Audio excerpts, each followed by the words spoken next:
Welcome to Gem Collectors with Shawn. I am Shawn, and there's nothing that ever empowers me and brings out my passion so much as rocks and minerals. And I wouldn't have been a believer in some of the metaphysical part that you hear about unless I hadn't experienced some of it myself or heard odd stories over the last many decades, since I've been doing this for like 50 years now. And some of the old stories I heard in the 20s when I was, in the 20s, when I was in the 20s, and that kind of period that I've just kind of discarded. But as I look back and think back, there's all kinds of science behind the energy that rocks and minerals not only generate that can be measured, but also, of course, the part of it that isn't measured, and you hear about more from New Age healers and these kind of things. So, the psyche of the mind, we use such a small part of our brain. There's things that I'm just not going to discount anymore, only because maybe the science hasn't caught up to what has already been known by old witch doctors, medicine men. So I'm not talking about just New Age healers. I'm talking about people going back, thousands of years, and know about not only particular plants, but also particular minerals that make a big difference. And, it even goes back to something as simple as, and this is a great thing to remember, if you're camping, you have a stomach ache or something like that, charcoal. Just a piece of charcoal from the fire. There's science behind it that says that's what you should do. So, I don't think of charcoal as organic. Someone like me thinks of it as more as of a mineral because of it's just pure carbon. So a mineral or an element. So there's lots of, the piezoelectric and pyroelectric properties, quartz, tourmaline, apatite, so many of those. So all that to tell you that I need a few more rocks and minerals around me today because I told Asif that I might be running a little bit slow on the energy level today because I think a lot caught up with me last week after the show, because this is Thursday, and I think all of you know that we record on Thursdays. And just to refresh your memory, that you could actually send comments up until about 7 a.m. on Thursday morning, because that's when I pull the, I'm up early on the day we record the show. So, and that's when I pull the comments off. And you have for when the show posts, whenever that, Monday, midday Monday to early Thursday morning, to get your comments or answers to the trivia in to be read in the following show. So since pretty much since last Friday after I did the show, I think my body and everything just kind of let go and kind of crashed on me a little bit, and I had some of the bad symptoms come back from the long COVID that I suffer from. Had been really good for a long time, but so I'm just coming out of healing from that. When I get into those stages, it takes anywhere from 5 to 7 days, sometimes as long as 10. So extreme rest. It's like I get chronic fatigue, and it is absolutely unbearable. And, not much sometimes I could do but fall just face forward into my plate of mashed potatoes.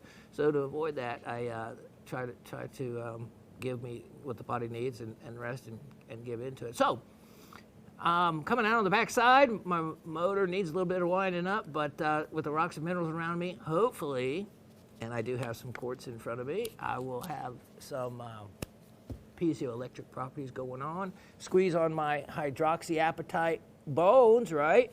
That, true story. You can measure it. It will generate electricity. And so when you think about some of these therapies and, these Tenzing electric probes that they can put on you for areas and things. Yeah, there's science to all that, and healing to it. And they're just now really looking into some of the osteopathic pathways to using that electrical current that your bones generate when squeezed upon, because they are a type of apatite. Isn't that something? Okay, never know. Lock it away. Might use it for trivia, huh? Okay, we have, by the way, speaking of trivia questions, trivia answers, and comments from last week's show. So let's refresh you on what the questions were. The questions were, name the Pakistani four, and I was trying to remember, and part of when I am in my COVID mental state, I have really, it's been sometimes pretty bad. And luckily, Raven's here today, so she can whisper in my ear when I'm searching for a word, and she knows that I am.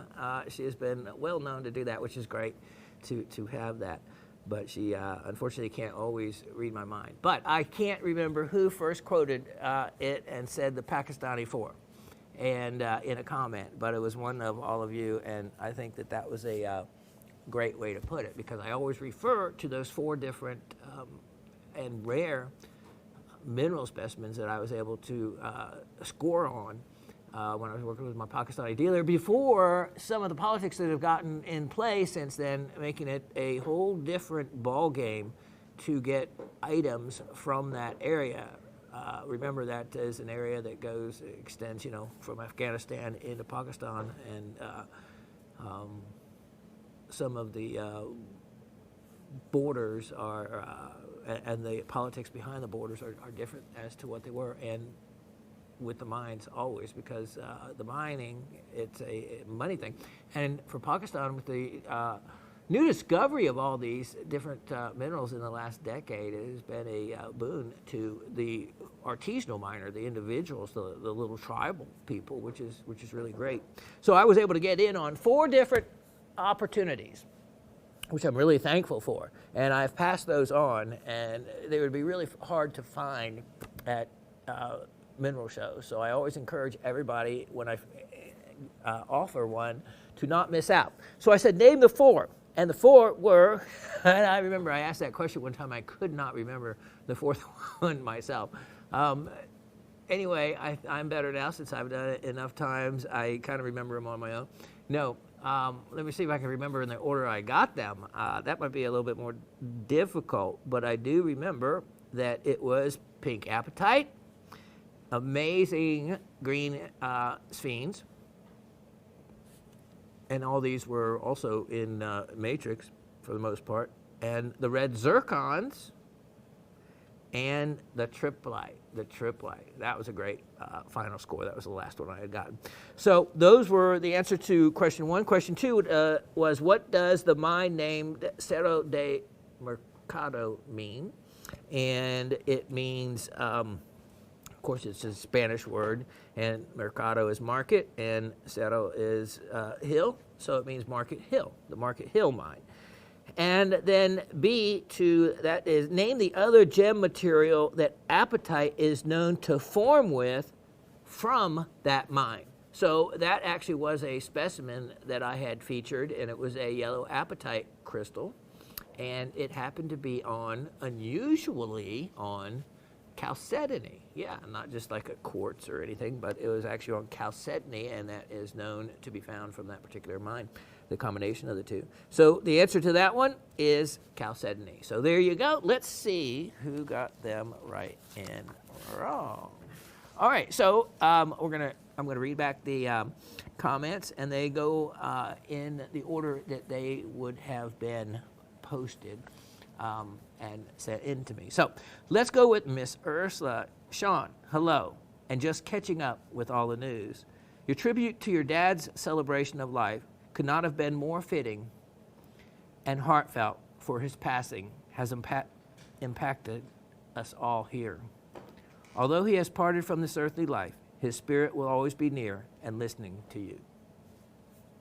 My jewel has been a live recording which I first heard while visiting a floral shop out on Long Island. My daughter had just become a mom for the first time and wanted to lift her spirits with a small surprise during our little lunch meeting. And this is, of course, having grown up in a parochial school and as an altar boy and grown up in a Catholic family my whole life. What I'm going to read you is something familiar. Lord, make me an instrument of your peace. Where there is hatred, let me sow love. Where there is injury, pardon. Where there is doubt, faith. Where there is despair, hope. Where there is darkness, light. And where there is sadness, joy. Prayer of St. Francis. The past few months have given us plenty of opportunities to see the positive images of the Gem Shopping Network. This support has been more evident than ever, and we thank each and every one for all the help this company has extended to you as well as your family. Sincerely, Miss Ursula. And with that comment, Miss Ursula, I have to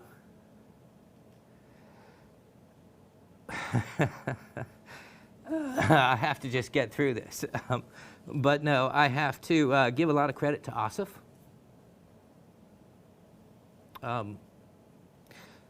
When Raven, her actual name, which Asif likes to use, is Kim, first was ill at the hospital and with very serious double pneumonia, he had a long conversation with me that was real helpful. And in my father's passing, he certainly has come through in that respect as well.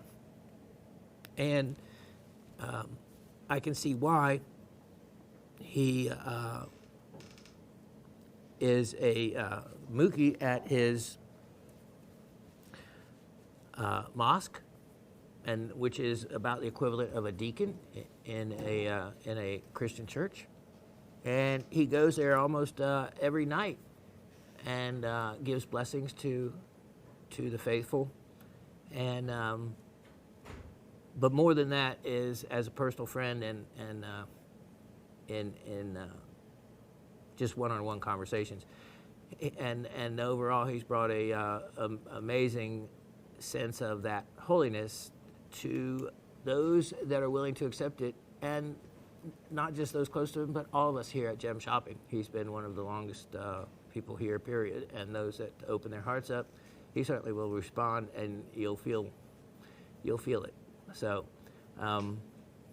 yeah, my love and thanks to Asif. As at Gem Shopping, he is a stalwart, long time employee of the company, but also friend and someone you can count on here, and someone also you can count on to come in at 3 in the morning when there's a problem in production with a camera or with something technical. Yep. And I know that for a fact because I did the 3 to 9 show for 9 years on Monday nights. And so I can vouch personally for having seen him in here during those wee hours of the morning, and then also spend his day here as well. So Miss Ursula, great comments there, and thank you for the supporting words as well. Then, later, I think Miss Ursula goes on, Shawn, hi, and better late than never. Hence, I'll just give in and send my answer to those questions anyhow. The direction of the growth of the shell is called chirality. The left is referred to as sinistral, and the right is dextral.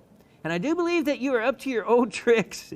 And my answer is, because remember I asked with the shell, that particular shell I was holding, which one it was, whether it was dextral or sinistral. And so she thinks I was up to old tricks and said that the answer is left, since the camera is giving us a mirror image. But it's a mirror image of a mirror image. So you have to do it and sit in my place and then picture, if you were doing it, holding it the way I was and flipping it around and then looking at it which way it would be. So it was a everybody though did really well at figuring that out. By the way, I only had to look for the notes covering the last invoice dated 2021, covering the purchase of the lovely Indian Druzy quartz seashells as part of this year's Christmas presents for the granddaughters. OMG, I know. I could have sold those seashells, Miss Ursula, like 5 times over. Everybody wanted those. Hydrophane Properties is the water absorption of the Ethiopian crystal opal, which garners my vote for the favorite item of this week's podcast. Looking forward to your next show while wishing you and Miss Raven continued healing. Sincerely, Miss Ursula. Thank you, ma'am. Miss Cindy says, hello, Rock family. Excellent show, Shawn. I was, again, touched by the sharing of all the members this week. Yep, me. I'm still being touched. Truly special. Raven, so happy you are back. I think that you are so generous to send us the Japanese iridescent rainbow androdite garnet. And then in big black caps, she writes, I will always consider it a special addition to my collection for what it represents in our small but significant rock family. And that's exactly what I wanted the item to be, something that you would always associate with and remember what the event was that you got it for and treasure it. Trivia: Appetite, Sphene, Red Zircon, and Triplite, Market Hill, and Chalcedony. Bingo, getting them all right. One of the late night, early morning shows on Gem Shopping had a faceted Triplite ring, 7 or 9 carats. It was beautiful. Wow. Everyone take care and see you all next week. Cindy in South Central Pennsylvania. Fave of the week, the Namibian dioptase and calcite. Great choice again. Harry says, man, I just love watching this program. Even better than Little House on the Prairie. Yup, I'm a big fan of MG. She's my girl. LOLO. And yeah, you know, at least I'm one that you can actually say that to and say that I have watched Little House on the Prairie many times, especially because there was my oldest sister and my youngest sister and 4 boys in between. There were 6 of us. And my little sister, of course, who my mom had to protect from the 4 older brothers above her, seemed to always be the spoiled one and get what she wanted. So my little sister happened to love Little House on the Prairie. And so all she had to do every time, Mom, and that'd be it. The old TV that we used to have to turn the antenna for it to come in right and to hand switch and it turned to Little House on the Prairie. Needless to say, with 4 boys, that wouldn't have been our choice. Now, it might have been a Western-themed show, but there would be certainly some gunfighting going on, you know. And there were plenty of other choices in Westerns at the time. Okay, now that's over with. I look forward to hearing about every facet of this program. And in fact, it had helped me grow spiritually to the point of someone gets a nice trivia win. I am actually excited for the winner and wish joy to them for their special gift. And especially if I know I got all the trivia answers correct also. And I am nor envious or jealous. Wow, that's really a great thing to say, Harry. Truly. And I see you're saying that in a very meaningful and heartfelt way, and that you actually feel like it's taken that sense of envy or jealousy away from you, which is what a fantastic compliment to the show. I mean, we all, even Miss Gabby coined it, was trivia envy, I think, which we all can have from time to time, but we can also, we can want it, but then be happy for the other person as well. And that's a great compliment, Harry, to say that. I was so joyful for Barbara getting the Star Ruby. Good for her, and hope she cherishes it as much as I'm going to cherish her win as well. Wow, that's the kind of stuff Ossis says. Wow, Harry, yeah. I was so warm-hearted with you reading additional comments of people's dear ones and how they lived out their own grieving process, because I always want to learn more for my own grieving in my life. I lost my mom, my brother Mike, and my dad. They are all over in the Pine Hill Cemetery that I frequently go visit and take some care of the area. Okay, I want to thank you for the comment on the product Everbright and the job in the Tiger Eye. I did, and there also is Everclear. Both are a coating. Now you got to watch that Everclear. Harry, back in my day, Everclear meant something else also. It's kind of like along the lines of moonshine. Both are a coating very durable and tarnish resistant for mostly the metals, sterling, copper, brass, an alternative to rhodium plating. I've used it on silver, 1 ounce pieces, coins, and fresh as the day I cleaned them in my friend's ultrasonic. Then the coating. I love this part with the trivia.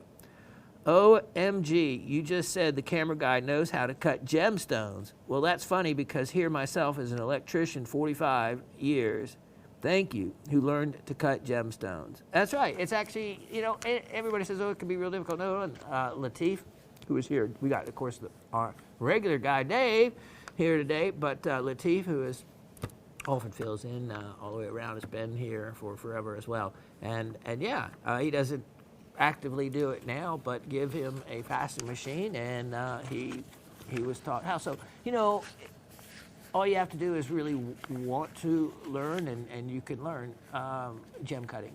It helps to, understand geometry a little bit sometimes, but once if you're shown how, and you then start practicing and pick it up, yep, you can do it. It's getting really good at it is what takes the years after that. So anybody can do it, but and then even the hardest part is what I specialize in and do it for many of the vendors here. And I actually was going to show you, but I probably won't have time, is this past week, and maybe some of you saw it. I should probably actually show it because it's actually bragging about what gem shopping has in some of the other shows. And that was a 2.60 GRS certified, no heat cashmere sapphire ring with an old mine cut diamond on either side. And I actually have the before and after photos. And it's set in a bezel so the stone can't be taken out. And so it had to be recut and the table repolished from these deep divots in it while it was in the mounting, which there is no room for error in an antique piece like that, and especially something of that kind of value.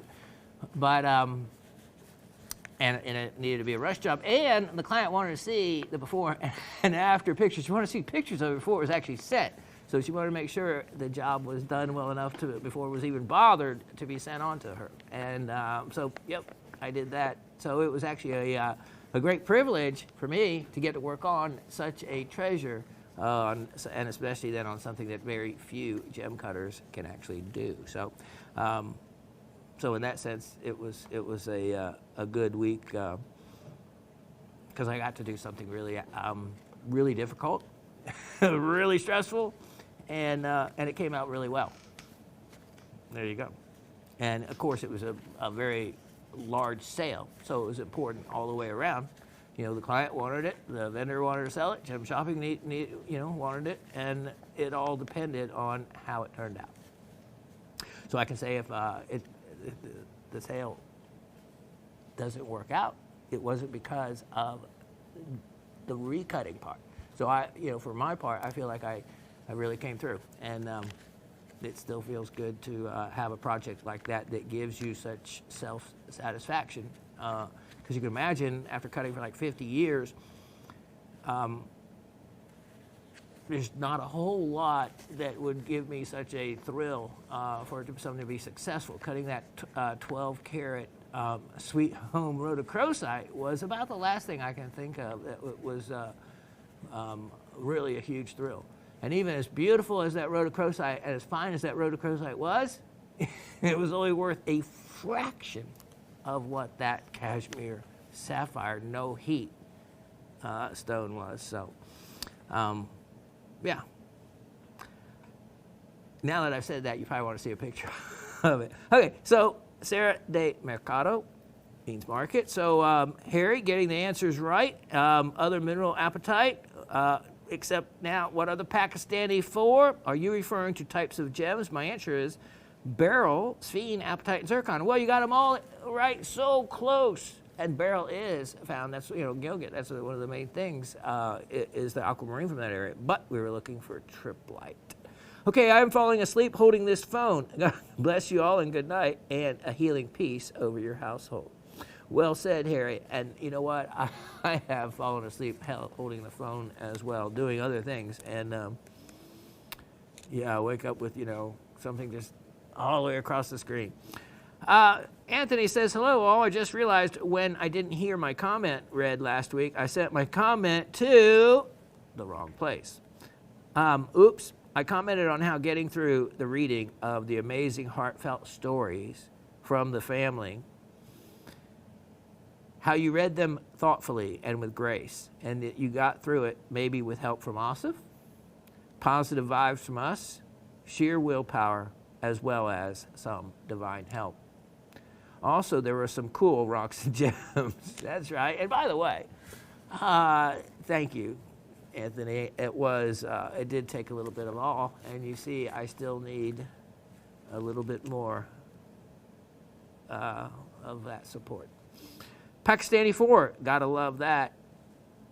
Triplite, zircon, sphene, and apatite. Mercado mine, Market Hill mine, Chalcedony. Boy, Anthony, nailing them all. I scored the zeolite with the gyrolite and apophyllite. You can retire now. $9. Yikes. I was going to say, if someone did not get that piece for $9, that was kind of my test. As how low can we go, to assure something will be sold. I tried for a couple other pieces, but gonzo. Oh, man, that's too bad. Many of us have said it or something similar. This thing of ours is special. May it continue for many years. Eyes down. Thank you, Anthony, and I think it is as well. And Austin feels the same way, Dave. We all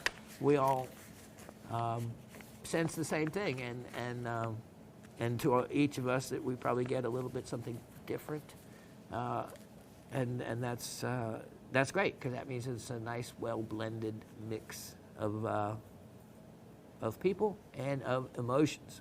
Miss Elisa says in Florida, hello, Professor Shawn, the lovely Raven, GSN crew, and Rock family. It surely does feel much more like a family from these past few shows. Good timing to read that just then. It's amazing how sharing personal stories can do this. Thank you for the mixed gem parcels and a huge surprise of iridescent Japanese rainbow garnet. I can truly feel that this was given from all of your hearts. Thank you. Awesome show today. It felt like an exploratory trip around the world.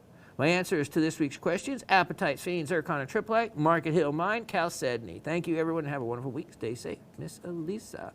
Well done, getting all the answers right.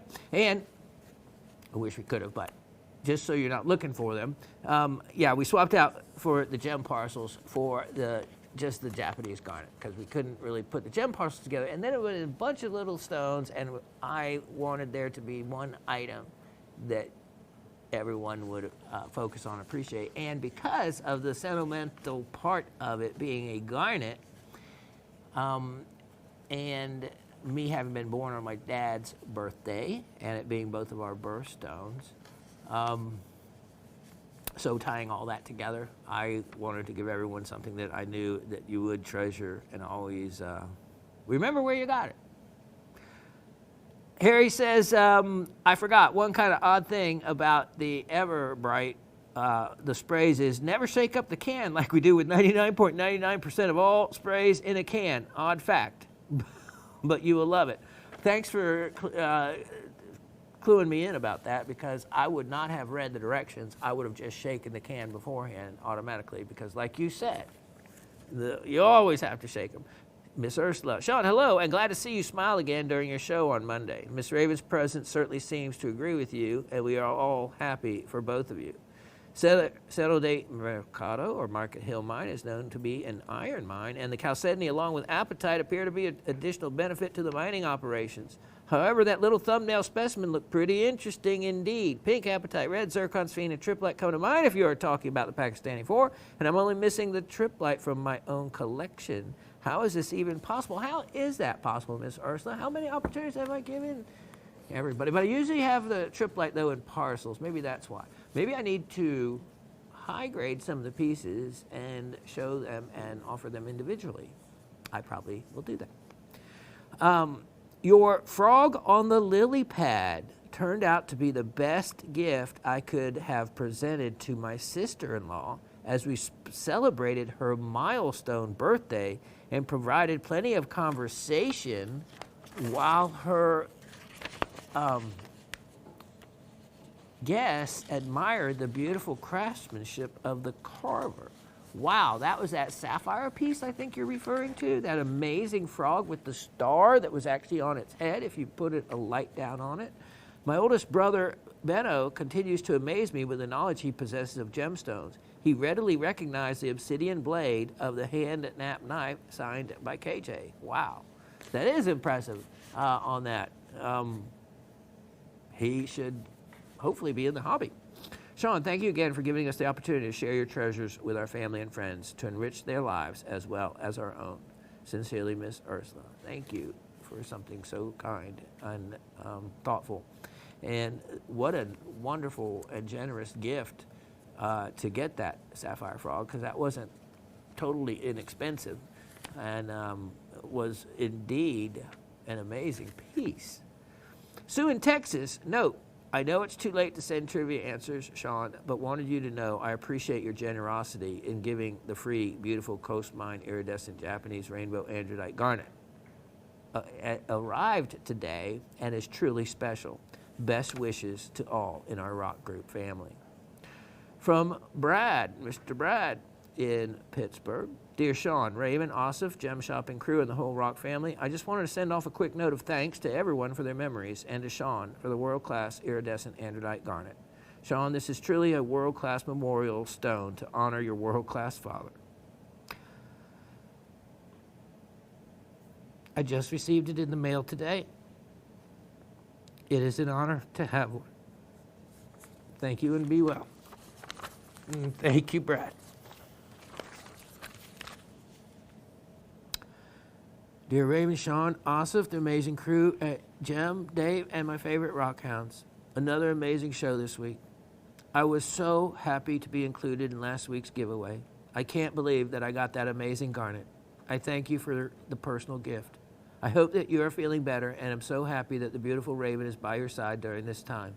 It truly takes a village to get through this life. We are here for you to support, to nurture, to help you recover. You can talk about rocks for as long as you like. We will listen.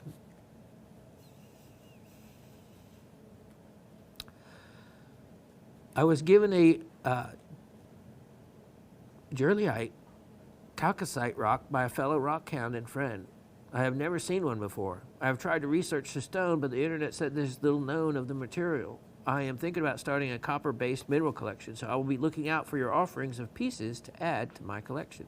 Trivia, the Pakistani 4, getting them all right, getting the mine correct, and the chalcedony as well, getting all the answers right. The weather here is cooler, so you need to take some time to walk in the woods. It will do your spirit good. Find your joy.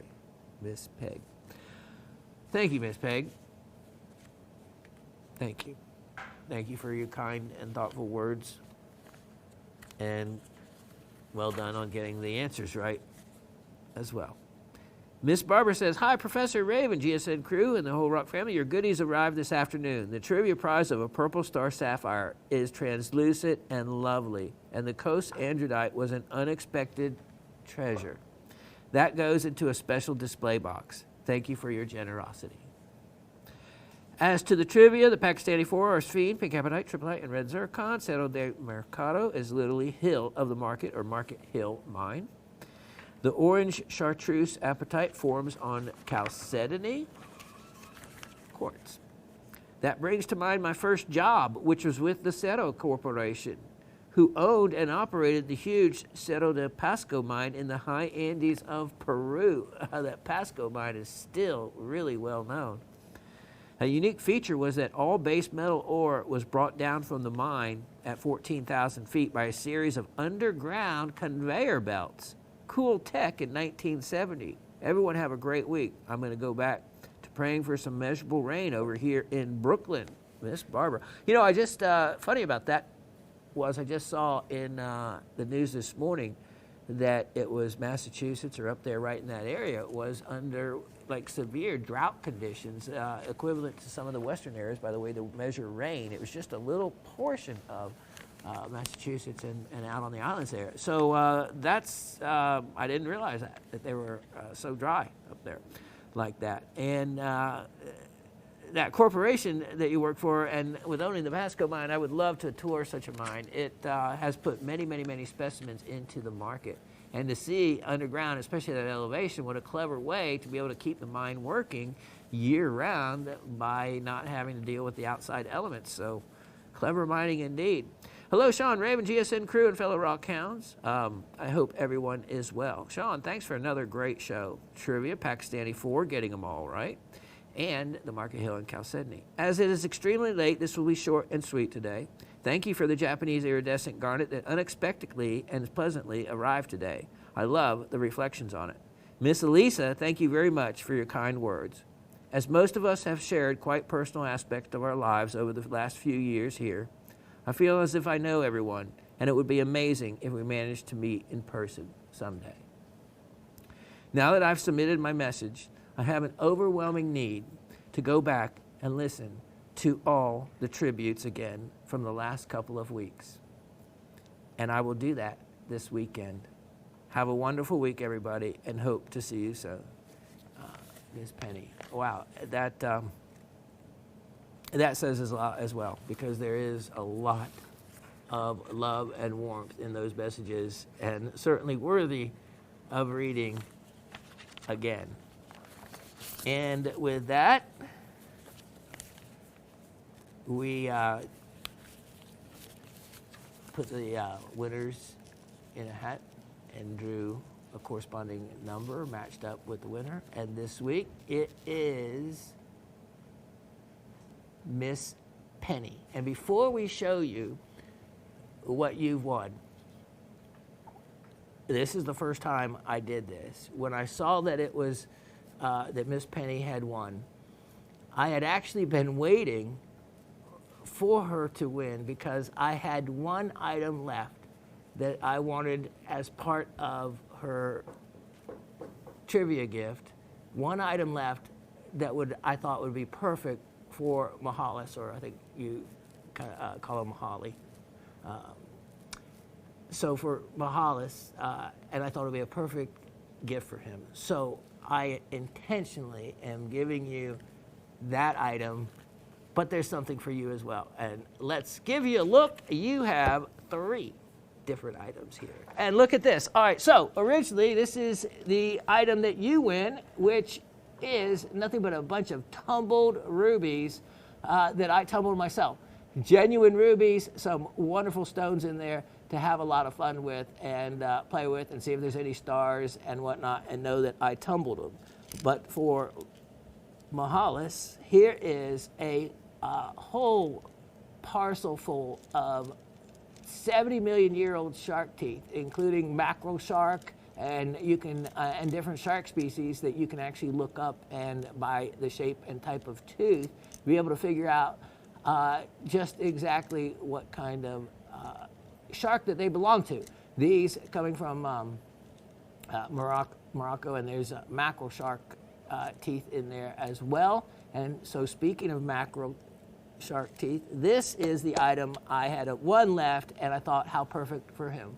It is a, of course, there's a bunch of guys out there saying, what do you mean perfect for him? It would be perfect for us too. It really would be. But this is a nice large mackerel tooth, and one of the ways you could tell in the larger teeth are these little side protrusions here, and it is wire wrapped.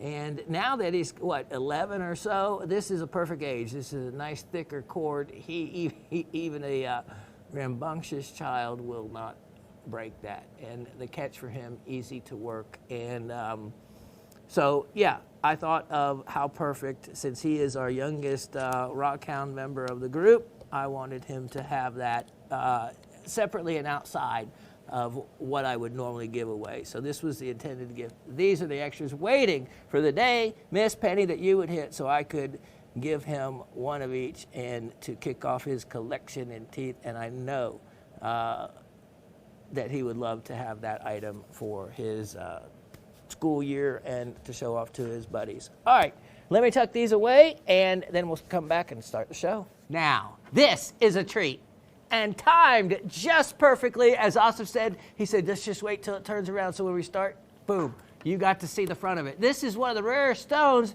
that you will ever really see. And by the way, look at the color. Look at the color. Okay, did you see the one color? Now, look at it from the side before I keep running my mouth again. Because what you're actually going to see is a little bit of a color difference. It actually goes, as you can see right now, completely clear. And then if you actually look, there, right there. Look at the little blue. I know you see it, that light blue. All right. Pretty much a pastel. So look at where it's from.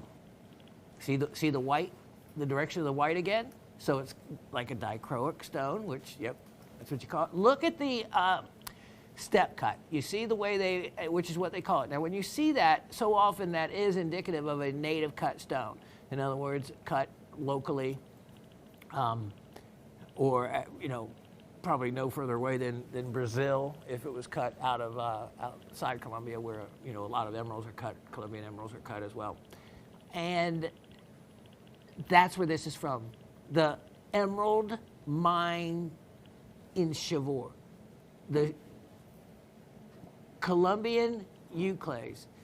And this is a incredibly rare gem. This is a large size. This was mined from the 70s. I kind of know, going back several decades, of the stone's provenance.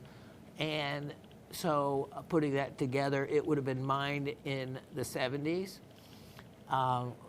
which was a very active time. And coming from that incredible emerald mine that Chivor is so well known, along with Muzo, two of the very old mines. And the thing about Euclase, here is why. Here is why. It is associated and found with the beryl family, which of course emerald is a beryl, because the chemical makeup of aquamarine or morganite or emerald is just, it's a beryllium aluminum silicate. So silicate meaning it has oxygen as well. Euclase is a beryllium aluminum silicate with oxygen and just has an OH, which is like a hydroxide molecule attached to it. Other than that, it's only the number of the individual atoms that are any different, which the only thing that is different is the silicate and oxygen atoms. So it is chemically extremely closely related to beryl. It forms from the decomposition of beryl. So if that, as the beryl, just like so many other minerals, you don't realize, when we say decompose, you don't picture it in your mind as far as, turning into dust and then reforming as another crystal of something different. No. Decomposition can be a simple process of oxidation, and they use the word decomposition. In other words, its current composition decomposes into another composition. So decompose is, the word is meant not as a, like as if you have a compost pile where everything you put into it decomposes. Yeah, that's not the way it works in the mineral world when we use the term decomposes. It's just changing one composition from one to another. And that can happen through pressure, through temperature, through another element passing through its any stage of its existence. So this being so closely related to beryl, but yet it is so different because it looks more like an aquamarine. It certainly doesn't have the issue with inclusions like emerald. So it's a hardness of 7.5. So right in there with a similar hardness. Awi, as in Awi fame.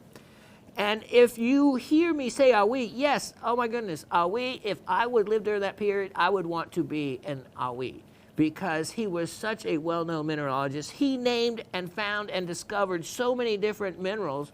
He was using them to name after, you know, I think the local barkeep down at the closest pub, because you'll see his name everywhere in the mineral world during his that period of time.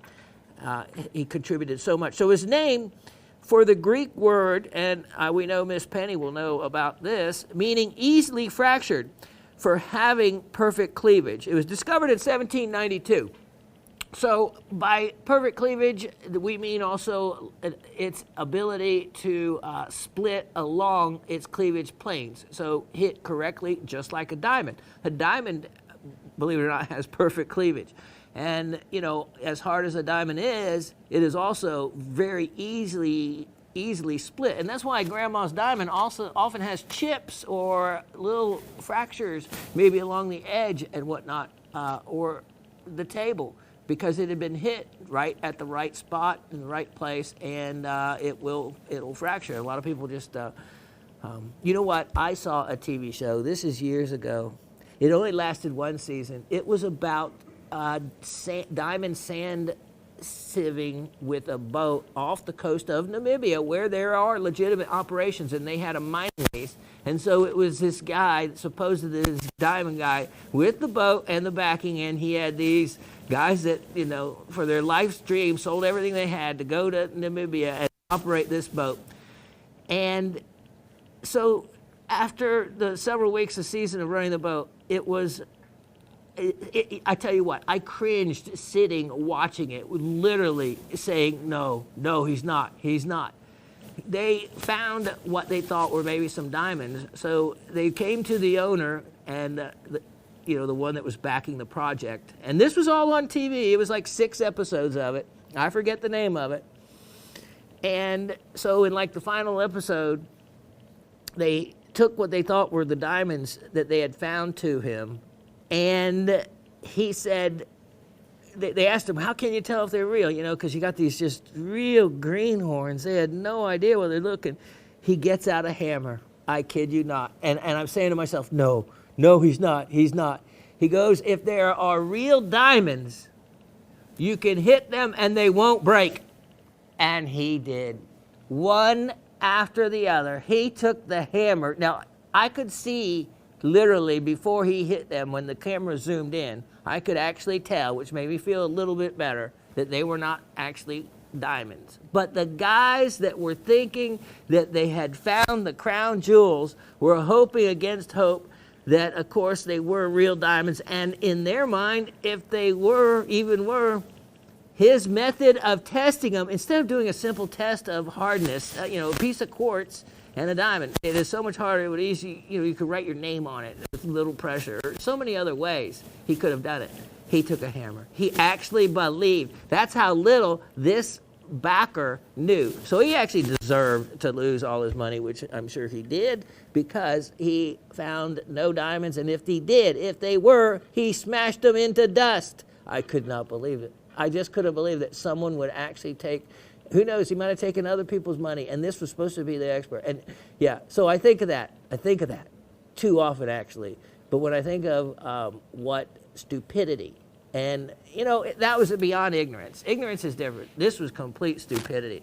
If you're going to do that for a living, and that's your method for testing a diamonds. So going back to it, yes, diamonds may be the hardest thing, but hardness and tenacity, or whatever you may want to call it, brittleness, are two different things altogether. Diamond has perfect cleavage. That's why you see the old timers being able to split a large diamond just with a sharp edge and a mallet, and boom. they will split when hit correctly.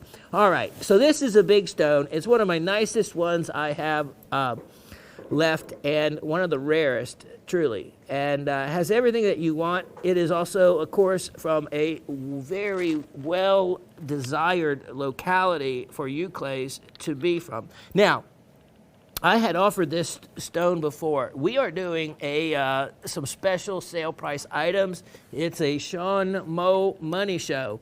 And this is one that I unfortunately am going to discount considerably. And I would hope that someone takes advantage of it, because you actually, as much as I would say, I really don't want to sell the stone, the other part says, well, I really need to sell the stone. So let's make it at a opportunity that you would do well to take advantage of if you're able to. All right, so I am going to mark this down considerably. Let's see, by price per carat. Okay, since I like the auspicious number of 8. Look at that. It's a 6.08 carat. So let's go with the auspicious number of only $388. $388. That makes it less than $60 a carat. So less than $60 a carat. Now, go do some research if you have a moment, if you want to, and see. Look up. Go to, I'll just say some initials, AJS, they're a high-end gem dealer that might carry something like this. Wherever you might want to look, and you would run screaming to be able to take advantage of that. Miss Elisa or Mr. Brad, if you are looking for a collector gem, look this stone up and look at the opportunity at the price on it that I am offering. It would be an amazing deal if anybody can swing it to add to their collection. What a beautiful, beautiful stone. Let me just twirl this around for a moment in the tweezers, and look at the cutting. Even with the primitive jam peg machines and whatnot, it's amazing what they can do. So that's step cut, a step cut pavilion. And it has more of it's an oval, brilliant cut crown and a step cut pavilion. So mixing the two together, but extremely clean stone. Look at that. Very, very clean. And then, of course, you can see from straight down on it, that very light blue color, which is desirable. Grab that. Grab that. All right. Now, let me show you. I have really a beautiful chance here. Let me make sure I have the right item numbers. Yep, I do. Everything lining up here. All right, take a look at this. One moment. Let me put this back behind it. And let me actually show you for a minute before I take it away what the stone would look like against a darker background. And it can often give you just a different perspective into it and into the cutting. Beautiful. Okay, let me show you. Here is the next item. Look at this. This is an amazing fluorescent calcite piece. And if you can see it, which I can see it, look at that. That's pink. That is pink. Therefore, this is Manganoan. So when you see pink calcite like that, there's pretty much only one element that will create that pink, and it's manganese. So it's there's a term for that type of calcite called Manganoan calcite, and I think it really kicks in some of the fluorescence as well, because this is a really beautiful fluorescent piece. For those that really like that fluorescent property. It also has pyrite and quartz. And I know the mine. It's from the El Haman mine. And yeah, the item 1038621. 1038621. Now let me show you. Yeah, oh boy, Dave already did. I was looking down at paperwork and he goes right to always something cool. Pyrite. Look at the pyrite. And of course, when you see cubes, when you see the cubes instead of any triangles, then you know you have pyrite versus chalcopyrite. Not to say that looks like maybe some chalcopyrite might be mixing in, which of course it's just a difference of copper. Is all there would have to be. And in these metal ore mines, there's always a mix. There's already, you know, manganese. You can see the pink around here. Look at the additional crystals of some other metals in here. And then I love it when they're just kind of mixed in. And then dusted in. And then look, as we turn it down here, fluorite. Here's the fluorite, and guess what? Here is the other part of the fluorescence. And here's the neat thing. Look at this. You have right next to each other, and the pink manganese calcite next to the green fluorite. So you know what? Go in the closet, and what do you get? You get purple and orange, or yellowish orange. The colors of fluorescence between those two. That is really a fantastic. So yeah, I'm looking here at the my notes. Fantastic difference in fluorescence. I even have on here where I have on the fluorite clear. So I think there might be some clear fluorite here as well when we look at this, and which you will do at home, because look at this. There is lots to explore. All right, look at this. Here we go. This is. Look at these little clear crystals that are amongst the pyrite, and I'm thinking some chalcopyrite. Now, here we go, right there. Now, when it's clear and there is a cube to it, then it can be pretty much fluorite. Then you're looking at fluorite. So that may be my note as far as the fluorite goes, as far as being clear, that it's clear fluorite as well. But you can explore it, because this has got a lot of interesting things to explore for a simple piece. As we come away from it, you'll see that, look at that. So it fits in the hand. You can see the colors on, and if you were doing a fluorescent piece, you would be tempted to actually let this be the side to show, because you can see there's a mix of the formations here.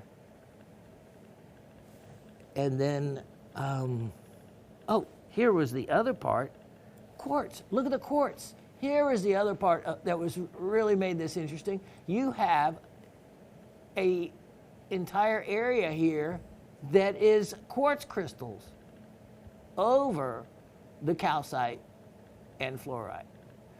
So quartz, manganese and calcite, fluorite, pyrite, and chalcopyrite. And the chalcopyrite, you'll be able to distinguish and find it. I found it. There is some, I saw that right there, I think, that has some of the iridescence on it. All right, I have marked this down at a great opportunity for sale price, and making it only $16. Only $16 on that. And an excellent opportunity in a collection of fluorescent items. Now, 103-7621. 103-7621. And this always, okay. So let's see. Was it Miss Peg that was going to start a copper collection? Well, if so, here's a couple right here, probably that you have, but you can never have too many of this type of both of these, because chemically they are alike, malachite and azurite. It is, they are very similar, just have different crystal systems, and but very similar. malachite being a copper carbonate. Look at the azurite here. Beautiful azurite. And azurite can form large crystals, but the crystals are often replaced by malachite, as I have shown you other specimens where the malachite pseudomorphs the azurite crystals. So you actually come out with crystals that are in the azurite form, but we know malachite and are of malachite, so we know that it's a pseudomorph because the two form different in different crystal systems, and that's when you know that the azurite, kind of out of a sci-fi movie, has been replaced by the malachite. Look at this, though, as we come right into this little group of crystals, it looks like of the malachite, and that is always beautiful to see, especially when you look at them with magnification. Look at that little cluster as well. And the colors. Both of these, in ancient world times, were extremely sought after because of their strong ability to be crushed up and used as everything from makeup to dyeing paints to doing inlay work in the ancient structures. Just a very strong colors that were wonderfully used for pigmentations. So you can see you have a really nice blend of both. And there's other, with the limonite, there's other things to look for in here, and I'll leave that to the next lucky collector, because this one is sale priced as well. And let's see, do you have my make off with my Sharpie? All right, so here we go to add a new discount to this item and make it, well, I can't believe I'm going to do it, but I am. $9. $9. That is a great opportunity. Let me show you this next one. We're going to show a couple of these. 103 7521. 103 7521. I had bought a wonderful deal. This is many years ago on a flat of azurite and malachite pieces. And as the years went on, the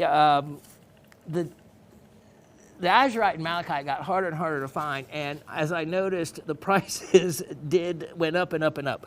But I still had this flat that I had never really gotten into until, guess what? Not even the live show, not until the podcast, I saved this flat. So I opened it up one day years ago for the podcast to see if I wanted to show it. And here are these beautiful azurite malachites that I had noted how long ago I had bought them and what a good deal I had on them. And that's why you're seeing opportunities on these. Look at this one now. So we know right where it came from, the Becker Mining District. Look at the crystals look at this, of azurite. Look at that.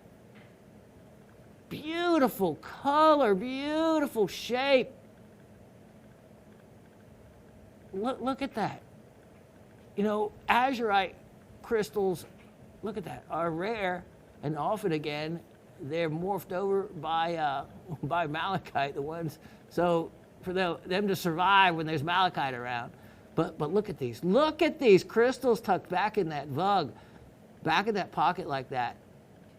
How gorgeous is that?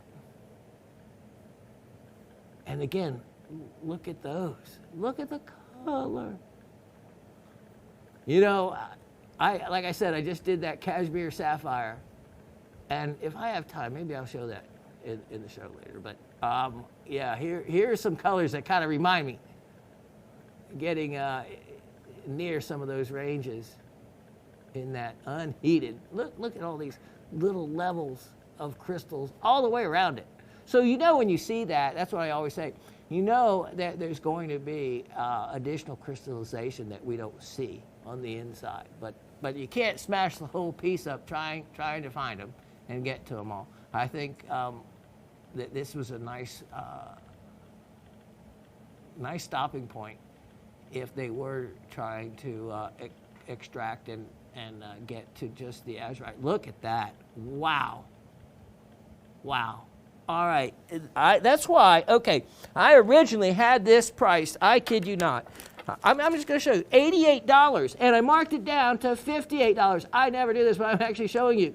To $58, and nobody wanted it at $58. It doesn't mean it's not worth the $88. It doesn't mean it's not worth the $58. It is. It is. But I can't sit with a box full of, items well worth it that you guys didn't get. So I was just looking at one more little spot, but I'm not going to tell you. It looked like there's a clear mineral there, but I'll let someone else discover what it is. It's well worth the $58. But how about this? $38 then. $38. And we get to a point, then I do I put an F next to the, and this one's getting the F, meaning final, meaning I'm not going below that because in any market it would be well worth that. The azurite crystals really drive the value because that what makes the piece special and also gives it that great contrast and color. Now, let me show you item number 79, let's see if I can read this week, 793618. And now, again, this is a different look altogether for an azurite and malachite,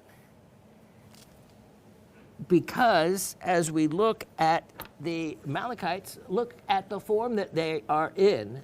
They are in this neat little kind of rosette, kind of like a botryoidal rosette. They look botryoidal from a distance, but when you actually get in really close, you can actually see little blades like a flower, like a rosette. There we go. And you can see those. And then, okay, now, when you get to looking at this, as a mineral lover, all of you out there, this is when you pay close attention to the other things that you might normally glance by. All of a sudden, you see a little clear area right there, right? All right? Look at the wonderful azurites. You keep looking around at this piece. You come over, you see some other minerals that obviously do not look like, oh, look at those wonderful malachites. Look at the little sprays from the side here. Look at that little spray formation. Wonderful limonite, which is often found with these as well. But look at all the little white areas. What could that be? I don't know. But I spend a lot of time trying to figure it out for all of you. Here's something neat also that you can look for it to be on. See this? That looks a little more familiar. Doesn't that look a little bit like a quartz of some type? Yeah, it looks like a jasper, or what would be a chert along those, something like that in the matrix. Look at those crystals there as well. And then, yeah, so this belongs to the flint or chert family. It certainly looks that way. Kind of interesting there. Yeah, those crystals are neat too. I'd love to find stuff like that in Georgia. Look at those, which could be girthite, actually. That probably is what that is. All right, so the other ones that you see here, I spent a lot of time to make my best guesstimate. Barite. Barite, with white barites. And that it will be on the tag for you that you get. All right, here. This one of those crazy markdowns, $9, and it gets a final next to it, $9. This is actually a very large specimen, and for $9, it has a lot going on for it when you look at it closely. Okay, now to wrap up the malachite azurite display showcase, 103-9121, 103-9121, And I wouldn't be able to do it this fast if it weren't for, and I could not get her on camera, guys. I mean, because Raven is just right here to my right. And, you know, I said to her, I said, won't you just go on camera? And I said, the show's recorded. Of course, and you can ask how, we always shoot this show as if it was live. We have never once, ever, and I can say this with all my heart, ever once said, oh, let's redo that shot. Never. And so what you see is what you get. The only time we wouldn't even pause if, well, you can see I don't have to pause so much when I have Raven to hand off everything to, and for her to get new things and put away things. But, you know, that's what's so genuine about this show, is what you see is what you get. It is not, it's, you know, produced and directed by Asif, but it's one of those deals that we all get to be ourselves, and that's what makes it so family friendly and so loving feeling. That's what you're feeling. Look at this crystal. Look at this that I just noticed. I better not let the Raven see these, because she actually collects azurite. And collects that. You ought to see some of her azurite crystals one day. Maybe I'll bring in some of her keeper specimens. But these are quite extensive. And as we come in closer and look at these, you're going to see that in the world of azurite, these are huge. These are large crystals. And then, of course, look at the color in that. Look at the formation to those. Okay, now you see this glare, that light reflecting off of everything? That looks like there's a coating on everything. Wow, look at that. Well, it's because there is. But you've seen that coating on other items, on other things at other times. It happens when selenite is present, and selenite will often form like a glaze almost over everything. And that's something to look for, if that would be the case, is when you see that. And you can do a surface hardness test to see if it is, or if it's something else. Could be calcite sometimes that occurs with. But yeah, if you can see a clearish material separate from what we're looking at. Look at that. Those look like almost emerald crystals there.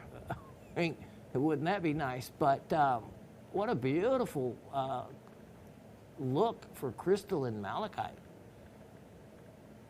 Yeah, see that? When you get that reflection across all on the same plane like that, that is selenite, I would have to say, most likely. Could be calcite, but no. All right, look at this. This is a beautiful piece. This is an incredible piece with lots of other areas to be discovered. Like, what is that? Look at those.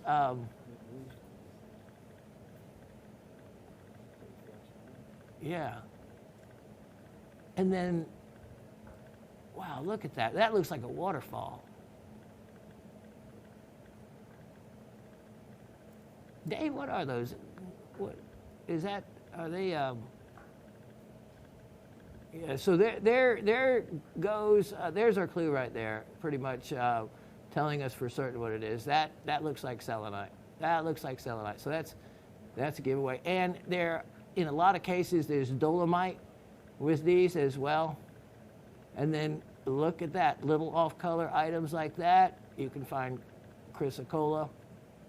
But this is a beautiful piece, and it's not going to be a lot of money when it should be. Here, let me show you. This is the actual value and what I consider the value to be. And it was $128. And actually, it was more than that. And then marked it down to $88. When it has those natural size, incredible crystals of azurite like that, and all the other goodies, That's how it derives its value. But let's do something really crazy since we're doing a big special sale here. $48. $48. It doesn't mean that if you would have paid the $88 at whatever point that it would have not have been worth that. It is just that $48 is beyond ridiculous by way of pricing value that you get for everything that has to show for it. Love that specimen. All right, let me see if I have any others that go with that. Okay, yeah, you know what? We'll stick with the copper theme for a moment. And this is, well, maybe a little bit light on copper, but heavy on beauty. 106-8922. 106-8922. Now, talk about a stone. When we talk about stones that go back in ancient history, this is one, you count in thousands of years ago. People were new and have been mining and working and polishing and decorating with lapis. This happens to be one of my really nice pieces. I think I told you I had a flat of really high-grade lapis that I've been selling and working from, and you've been able to get in on some other pieces. I sawed up some in incredible slices for Susan, who all of you used to know worked here as our IT person and did our show and used to post our show up. Well, she retired, but before that, she also had been taking an incredible. See, that's the thing. You never know when you're working with people, who you're actually talking to. You know, Latif actually cuts gemstones. Susan had been taking silversmithing lessons for years, and she was able to do granulation, and I didn't even know that. So her level of talent was really impressive. So I sliced up. She actually had gotten some of that lapis from me and sliced it. I sliced it up for her, and for her, she was going to, just while she watched TV, she was going to actually do what I had said you can do. You can sit and cut and polish stones, put them on a dop stick, to hold them, and take sandpaper to them. And you can literally go through all the steps of softer stones and work with them. And she was going to do exactly that, and she's creating a bracelet. So I thought that was quite amazing. So, all right, so when you're looking at this, all that white material, that calcite, that's going to fluoresce for the most part. You get a great fluorescence from this material. And as you know, from what I've said before, lapis lazuli, as it's known in the market, there is actually no such thing as lapis. What you see is actually a sulfur-dominant, one of my favorite words, aween. Yes, it is a lapis is actually a sulfur-dominant aween. Yes, we did get a mineral named after him. It was aween, and so this is sulfur-dominant aween. But we're not going to worry you with that. Just call it lapis because anybody else is not going to know what you're talking about. Look at the beautiful, just the right amount of pyrite. So this is a really stunning piece. This is a world-class quality here. And, when I get it wet, you can really see through the color and to what look at that. That's the good stuff. That's the good stuff. All right, so anyway, by the way, has copper in it. In its makeup, and yellow fluorescent calcite. That's what my notes say. This piece, now this is something I cannot discount much because it goes for big bucks. But let's make this one only $18. That's a nice sale price from what it was. $18. Take advantage of it. All right, let me show you. Next item, 106-5122. 106-5122, and this one kind of reminded me from last week's specimen of the epidote specimen. Actually, when I saw that other specimen last week, I thought, what is this? I thought it was almost the chlorite included quartz, this material.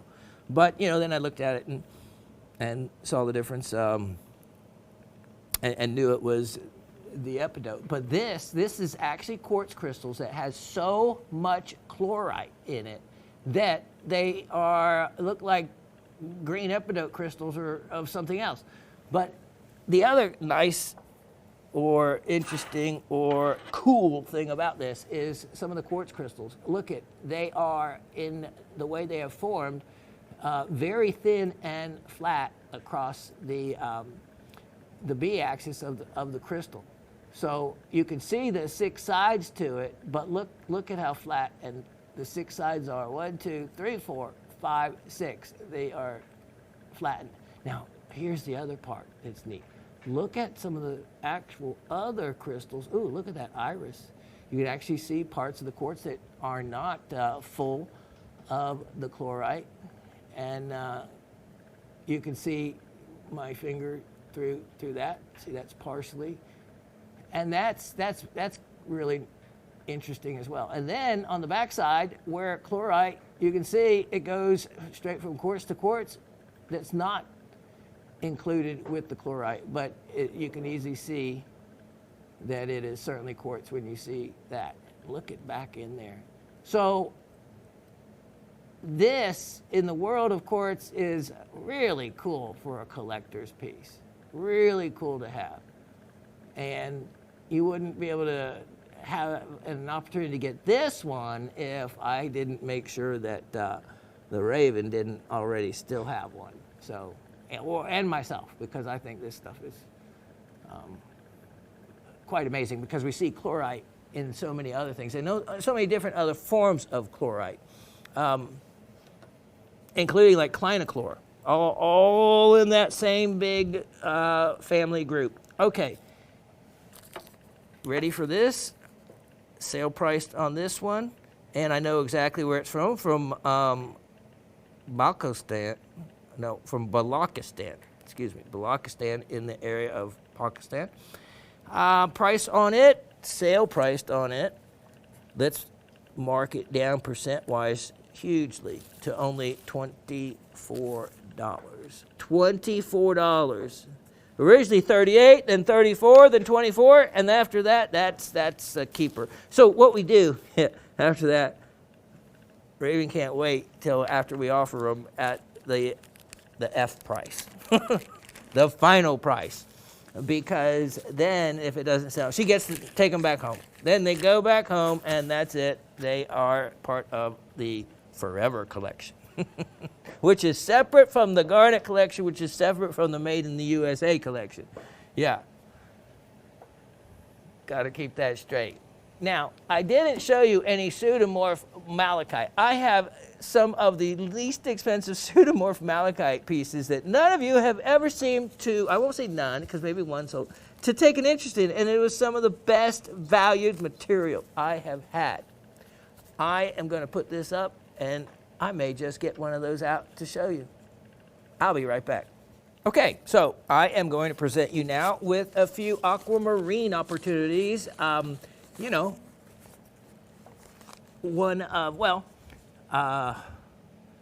the beryl families to start off, okay? And it's iron impurities that are in it that give it its color. So you can drive off those. It is a valence exchange, okay? So we won't get too much into that, but under heat, you can drive off the color blue in it by heating it and changing the valence of the iron, which means the number of electrons around it. But anyway, what that does is, turns it from green to blue. It makes the greenish cast go away. And I have literally heat treated thousands of carats of cut, uncut of it material, and it really works. The first time when I tried it, I had like 2 or 3 faceted of this one batch, and it was over 3,000 total carats of cut aqua. So and it had a little greenish hint, and it was natural color. And so I tried a few of them, and using the recipe told to me by a Brazilian on just the temperatures and how to do it, and sure enough, it came out. So then I started doing it in mass. I mean, putting out like, about 100 stones at a time. And overall, out of I don't know how many stones, it was 500, 800, I don't know. But probably out of all those, only about 10 to 15 split from the heat. They would have inclusions in them in a particular place, and so that wasn't bad at all.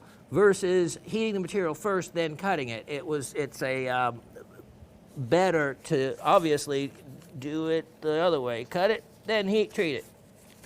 This crystal, it's really a beauty. All right, so you have this natural color. So first say that. Now let me show you. Look at this natural face on the crystal, even though it doesn't look like it, right? Look at that. But you can see that this has grown and formed as natural crystal faces. And look at the color. Beautiful. And look at all those crystals growing like that. And then I love this wonderful, wonderful kind of natural bark exterior on the face of the crystal as well. Look at how long that is. You could, if you wanted to, as a lapidary, cut off the bottom of that, create an amazing drop pendant. Anyway, I have a price on this that you should love. It's a sale price on this, and it is now marked down hugely, huge markdown. Originally $88, now, well, it was $68 first. You didn't want it for that. $48, and that gets the final price behind it. And as a collector, the Raven is of aqua crystals. I'm sure she'll be happy because that's a big, long one that she likes. She will be eyeing for that. Item 105-1922. You know, she actually has a big, incredible aqua crystal in matrix.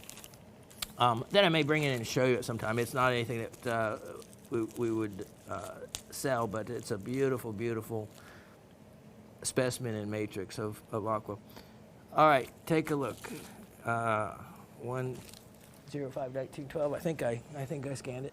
All right, look at this one. Okay, so this is unique and different for the fact that this has multiple stages of different growths. So what you actually had, this was actually etched away at some point. And that's what you get when you see this. So there had to be a proper kind of solution, heated solution that comes along and actually dissolves away some of the crystal. Then what happens a lot of times is the crystal will continue to grow at another point. So you get these multiple stages of growth or skeletal formations because the crystal grows at different speeds in different areas. Look at this. So it's really a nice long one and just beautiful nonetheless. Beautiful nonetheless. All natural color. And here is a price. Now this is like on one of these, you know, because these are sold originally by weight. I don't come out well because, you know, what I end up paying for, and then I mark it down to usually what's less than what I ended up then it cost me. You got that? $18 for this. $18, and that's the case in this, because you go to a mineral show, $18. No, you could easily see that for over $100, and that's the way it goes, because it is still beautiful and attractive in the crystal world. Now, 105-70-22. 105-70-22. Now, and when I say that, I mean those of us in the know actually appreciate crystals like that. You get these shows where you just get the common kind of tourist gemstone or mineral lover that you see mostly at these shows, and they won't understand crystals like that. But they also don't want to pay for the crystals that don't have all that other stuff going on. So, but anyway, it's crystals like this that just have a little something extra aesthetically that really can add to a piece. So that has just a little additional crystalline growth there, and it really does add to it. Also, there is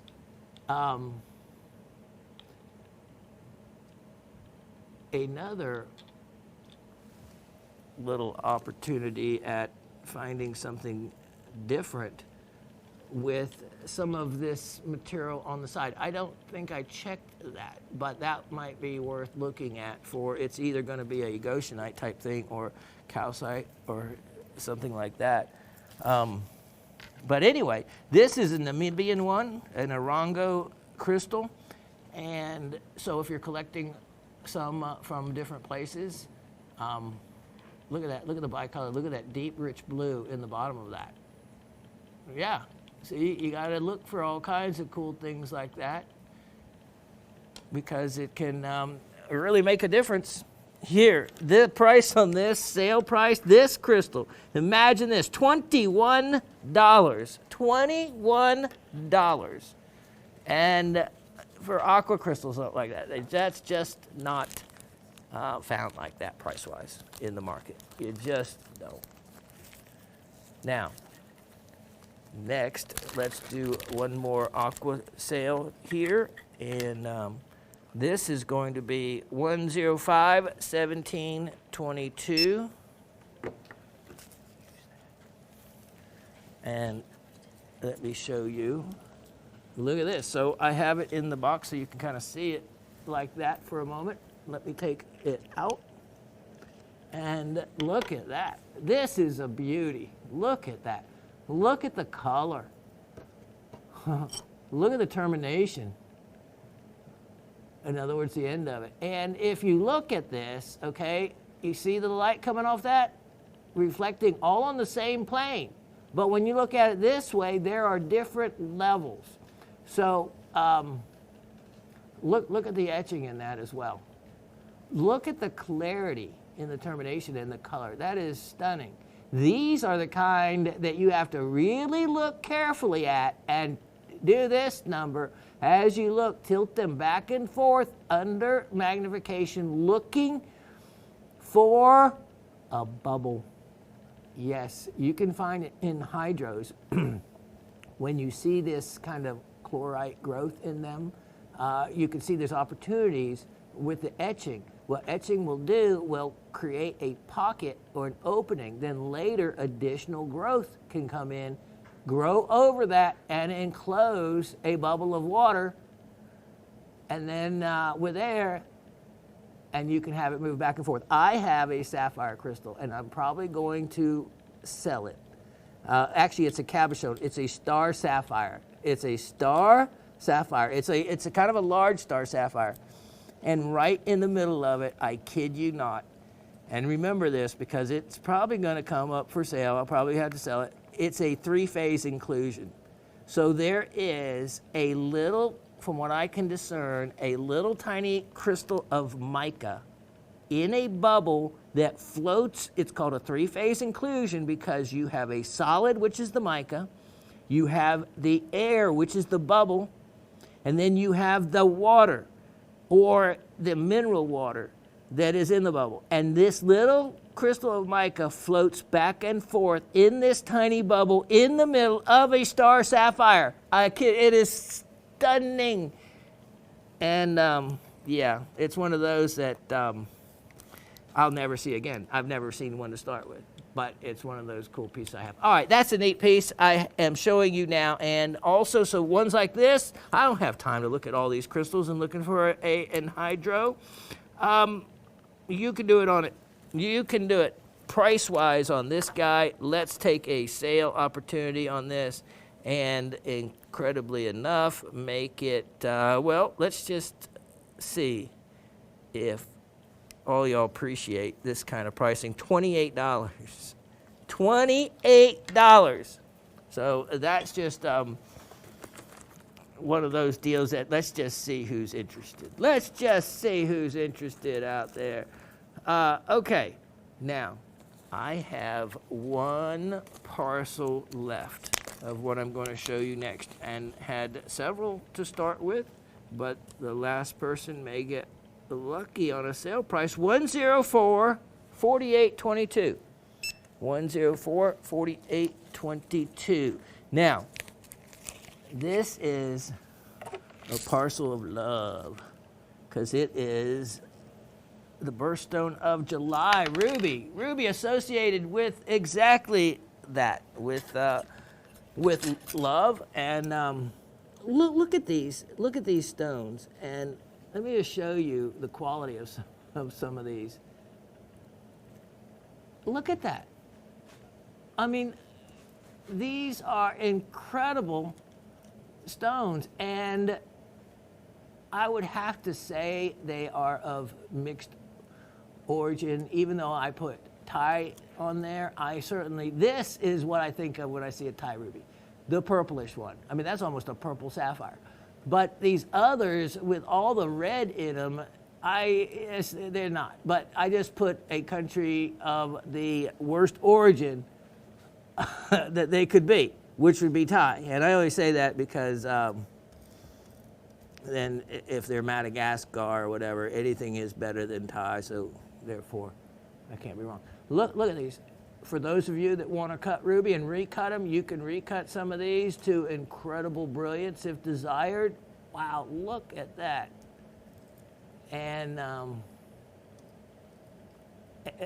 amazing opportunity. I'm surprised I have even one parcel left. The clarity. Ruby is truly, look at that, really has to be probably one of of the major gemstones, it has to be probably the most valuable. Most valuable. Weight for weight, clarity for clarity. Rarity and size really goes up. And natural Burma ruby, no heat, over 5 carat. Yeah, you see the prices, they're insane. So, okay. How about this? It's the last parcel. That means you get the opportunity of the discounted price, and that means that whole parcel is going to be only $34. $34 for 10 carats of rubies. How many stones are in there? What could that, I even have the number of stones. 25 stones. So at $34, so what is that? Like $1.50 a stone? What? Yes. Less than $1.50 a stone.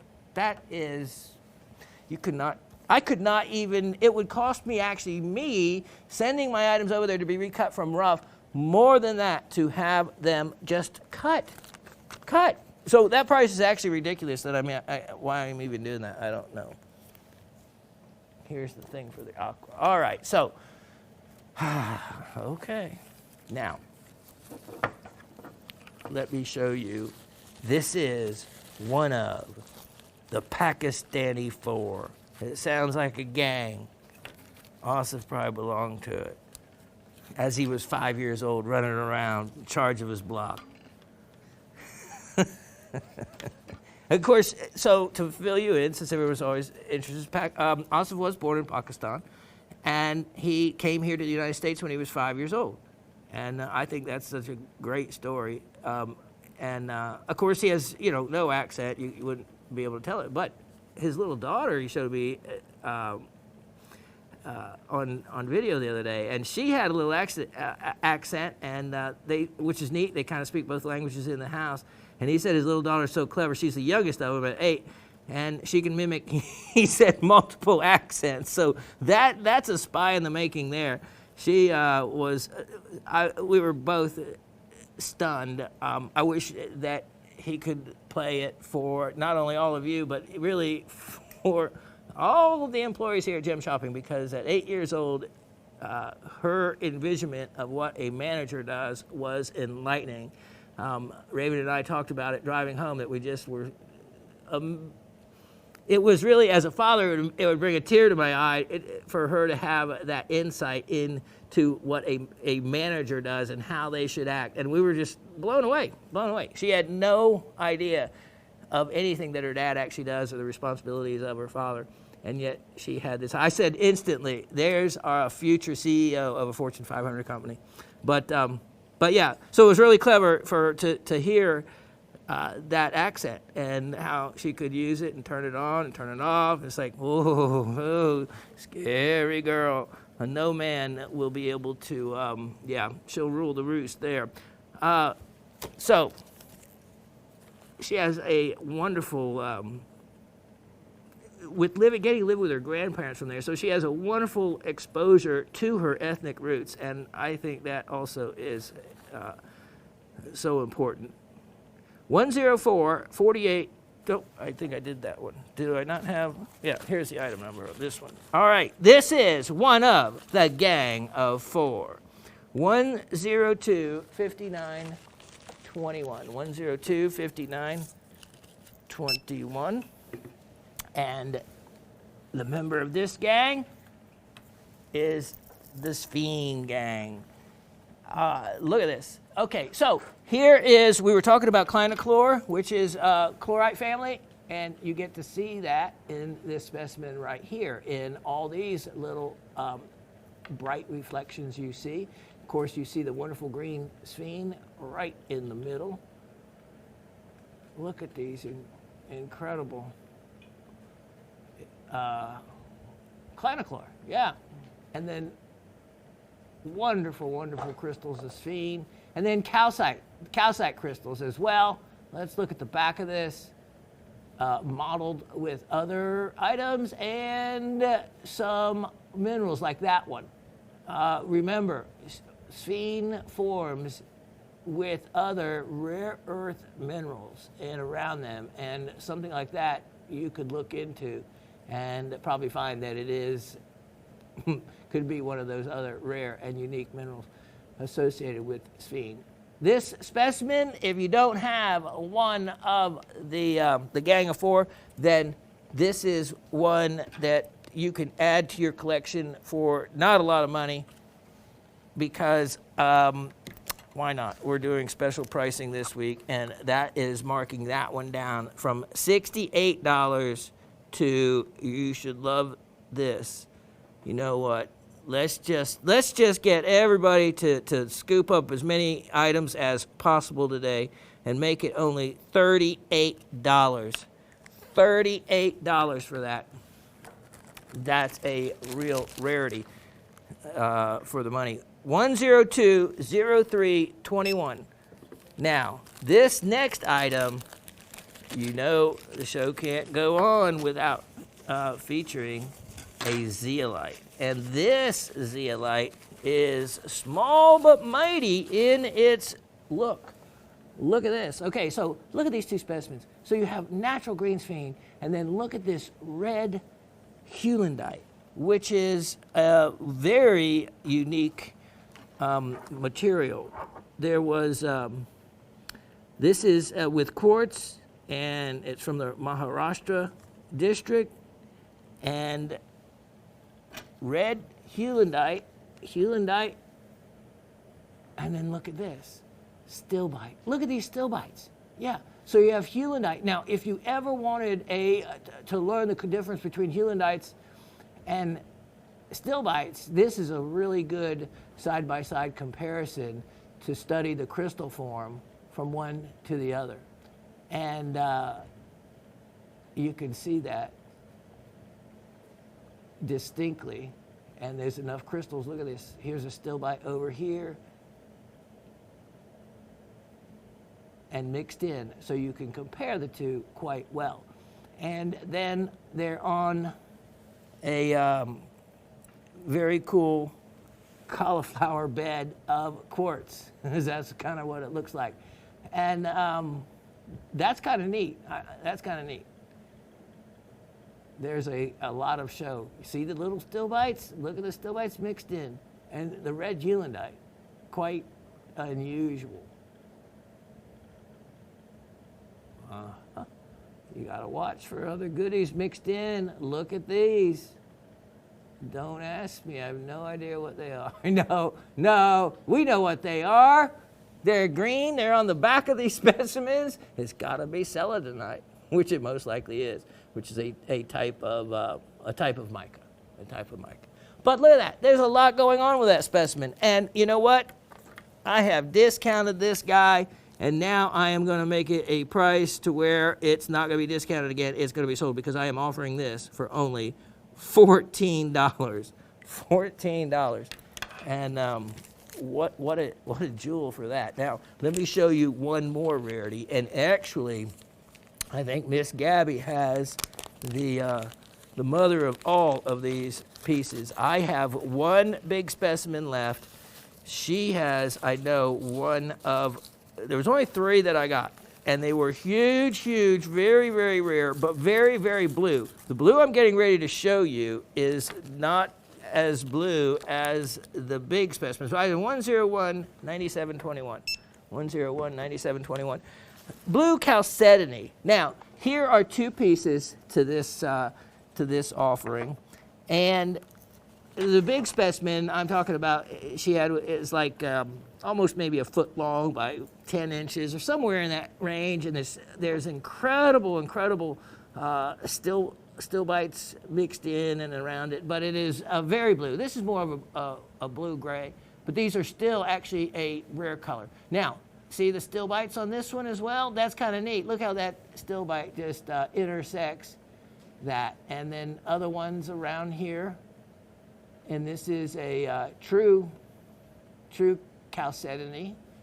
And then here is the other one that they call these kind of like straw chalcedonies. And it's, you know, they almost look like stalactites or stalagmites, and they do form like that. So in most cases, when you see something like this, I would think that this would be forming from top down.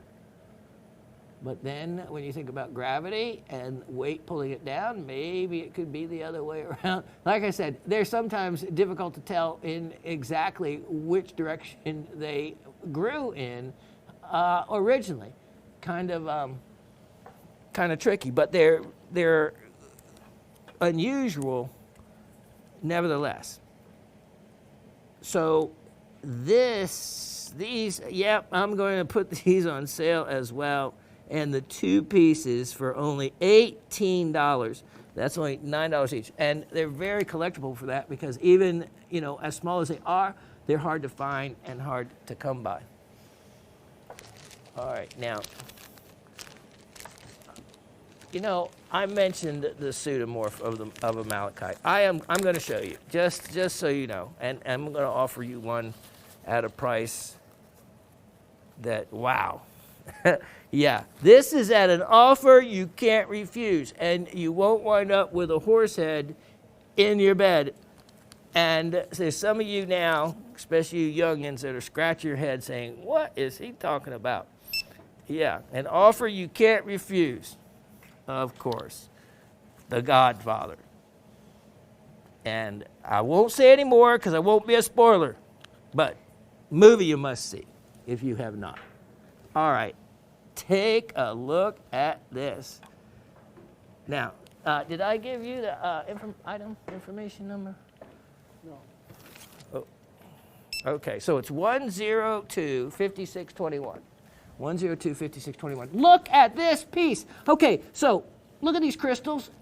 As we look at these, and as you look at them closely, because in person they're very easy to see. So let me make sure you can separate the crystals, the green from the green, so to speak. You know malachite does not form, or you should know by now that malachite does not form in crystals that you are looking at like that. But azurite does. It'll form these large crystals in exactly the shape that you're seeing them. Well, what has happened, as I have shown you in pieces prior, malachite comes along and molecule by molecule, it will replace the azurite. It replaces the azurite, and hence pseudomorph. And look at this. See these angles? That only occurs in azurite. And in this is complete replacement. I don't even see any blue anywhere. So the the science fiction to this left none of the original creature behind. Completely morphed. Look at them. Look at these on the back. Oh, a bonus. Goethite.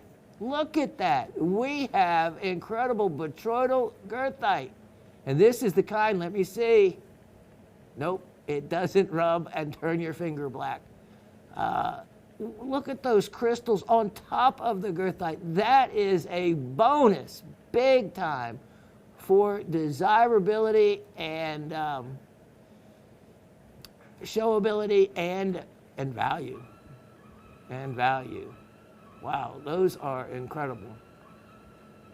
Now, I am going to put this at a price that a dealer that would be offering this his jaw would drop. He'd be saying, we would just say, what are you trying to do? Kill my market? Which, yes, at the price I'm going to tell you, it would be that kind of price. Look at the crystallization. There is so many little crystals with magnification even greater, and going in and look at this, you are going to see perfect replication. And there's also like this, that's probably hematite. There's probably hematite involved in this. Because remember, you're looking at limonite, so you already have an iron oxide base for the goethite to form in, because very similarly, limonite is basically an iron oxide, as is goethite, just a little different chemical formula. Ooh. Is that a little lighter blue back in the corner? Maybe a little bluish green there. Fun piece. Fun piece. Okay, here we go. Now, this is going to be the final price, because at this price, it's $38. $38 if you want one of the coolest. Oh, and here's the other thing. It's from the Sumed mine. The Sumed mine in Namibia, which is which is closed, by the way, and has been closed. One of the world's most famous mines. And it is closed, and that is where this specimen comes from. This is not a Moroccan one. This is from the most desired, and the mention of the Sumed mine and its origin will be on your label. So that'll be with the provenance of the piece, which is what you would want. So, all right, $38. If that's not sold, then you're not going to get another chance at it. And that is, of the other ones that we have, one of the sharpest ones with some of the best angles of the crystals, and best defined of all of them. All right, let me put that up carefully, and I'll be right back. All right, well, Shawn went down to Georgia, and he was looking for a stone to steal, and he came upon Lake Lanier and found all that he could bear. Not quite Charlie Daniels, but I have seen him 5 times down here, and the song The Devil Went Down to Georgia will always be remembered. God bless Southern rock and roll. All right, so this is where Shawn literally did, though, come to Georgia, literally did go out to Lake Lanier, and literally did find a monstrous size deposit of moonstone. Along comes Dave. Dave goes up along some of the rivers and along the lakes, and he found some incredible moonstone as well. So moonstone is here in Georgia. Moonstone is a member of, well, put it this way. Moonstone can be several different types of feldspar. Feldspar, believe it or not, is the most common element in the Earth's crust. It is not quartz, as you might think. It is feldspar. And it is mostly feldspar that is the Georgia red clay in Georgia, stained by iron impurities, creating the red color. Now, the moonstone, the famous one that I saw, I was in a canoe, and the Lake Lanier is our largest. It's the largest actually Corps of Engineer lake in the country, operated by the Corps Engineer. So it's a big lake for all these parts up around here. And so the lake was down. It was like 20, 25 feet, and I was in my canoe. And this is true story. I was paddling in my canoe in the middle of the lake, and the sun reflected off of this, a huge reflection off of what looked just above the water line all the way across the lake. Well, it was easy just to set sights with the nose of my canoe, and I headed straight for that reflection. I got to that reflection and my jaw dropped. It was a monstrous, beautiful, all the way to gem quality, as you can see in some of these, moonstone deposit. And I, of course, always have my chisel rock pick. And I picked away and extracted, pounds of this material because as you guys know, you've seen it and had the opportunity to get a lot of this material. And I ended up tumbling a whole bunch of it. We also, one time, they at what I call the lake house, it was a gravel road, and they would come in and put what we call crush and run. And crush and run is from local quarries that we have around here, and I have cracked windshields to prove it out where we live. We actually just quit fixing our windshields because we live down from a huge Vulcan quarry. And there's rocks that kick up from the road and come off those trucks all the time. And so anyway, they put down a new fresh crush and run, which was fresh gravel down on the road. And we got to walking that road and got to looking down at the gravel. And the batch that we got must have been part of a feldspar dike that went into the granite gneiss material and other stone that was more common, because we were finding incredible pink moonstone in that crush and run. And so we scooped a bunch of that, and that's where you see some of the mixed colors coming from. So it is Georgia moonstone. Look at this. I went ahead and I tumbled it. Look at this. I am not kidding you. This was all found.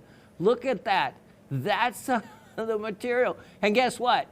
Of course, before I could get my self together and get back to that deposit, it rained, the lake came up, and it was a historic low. It has never been down that. Look at that low. You can see the reflection. So why I say there's many different species, okay, because adularia is from adularescence, which of course the reflection of moonstone that you get, and named after that. So that's one type of moonstone. Orthoclase moonstone likes to call itself the moonstone feldspar. Plagioclase, that's the kind of moonstone, that's the kind of feldspar that labradorite is. That certainly could call itself a moonstone. Oligoclase, orthoclase, adularia, microcline, all of those will lay claim to having a adularescence. That look to them. Anyway, this is the last batch. Shawn tumbled of it. Material, so you're going to get the sale price on this. And look at that. I mean, that quality is just beautiful. $18. Only $18 for that whole batch. And there, you get the personal story with it as well. You get the provenance. You get the whole deal. Look at the polish I got on that, by the way. Look at the clarity. There is facet grade material in there. I'm crazy. Okay. 105, 45, 22. But I can tell you, if that lake ever comes down that low and I'm around, I not only have the canoe down, but I have kayaks as well. We will get some miners out there. We'll blast. That's what we'll do. We'll blast. Blast and run. No, that's the way they do fishing down here. Never mind. All right, what I'm going to show you next. One of my favorite minerals because of the name. The name. Yep. The name tells you everything. Oops, yep. It is 105, 45, 22. And this is the one I use for, what's in a name? For a perfect name. It is cavensite. Cavensite telling you everything you need to know. Telling you that the Ca stands for calcium, the Va vanadium, the Si silicate. Calcium vanadium silicate. That's what's in it. That's what makes it up. That's what makes those incredible, beautiful blue colors that you see amongst the stilbite. Look at the stilbites. And these aren't the little small stilbites you see cavensite often associated with, like this material back here. These are large stilbites. You also don't see cavensite specimens this large overall, cavensite associated with the stilbite. As we come in close on this, the way the cavensite will form on and around the stilbites is amazing. Look at that. Look at that. It not only is internal, look at that, how it has formed internally with it, but, okay, This, for example, let me get a pointer here. All right. Look at how this crystal has another, I think it was another sci-fi movie. It looks like it has grown into this other one, into this one, and kind of just is like a parasite. And then look at this one. Look how this one reaches over and touches this other. Look at this cluster. And then look at the clarity in that one little arm. Some of these are just absolutely clean. Look at this batch right here. What do we have here? Wow. Look at that mixed little cluster. This is what makes, when you get a specimen, don't just get it, put it on a shelf and don't look at it again. You get it out, you get the magnification out, and then once you start looking, you realize that how much there is to see. This, as Dave just took you in, you just can see the crystals grown amongst the cabin site. Look at them. And then look at the cabin site crystals. Look at down here at the base of this one, how they have intersected into the stilbites grown around them. And then from this angle, look at those crystals. You can see them even better. And that's what I mean. You just start looking at this, and there's so much to explore. And then you also can discover other minerals that I hadn't spotted, that you hadn't spotted before, but yet form amongst them. This is an outstanding one, and displays in multiple different directions as you wish it to. That looks really pretty, right like that. Even sideways, just gorgeous. All right, to sale price this is sad to make it any less than the inexpensive price I already had on it. It was $118. It doesn't seem that, okay, you didn't like that, all right. But let's do this, because I don't, it's not going to get, any lower. We're going to put the final price on this one, and I know that Raven won't mind. $77. Only $77 on that one. And that is a real beauty. Now, let me show you this next. Made in the USA specimen, 1038-421. 1038-421. And Raven and I were just talking about this piece, and we wondered why it hasn't found a home. And it's stunning. This is stunning. This is smoky quartz. Smoky quartz.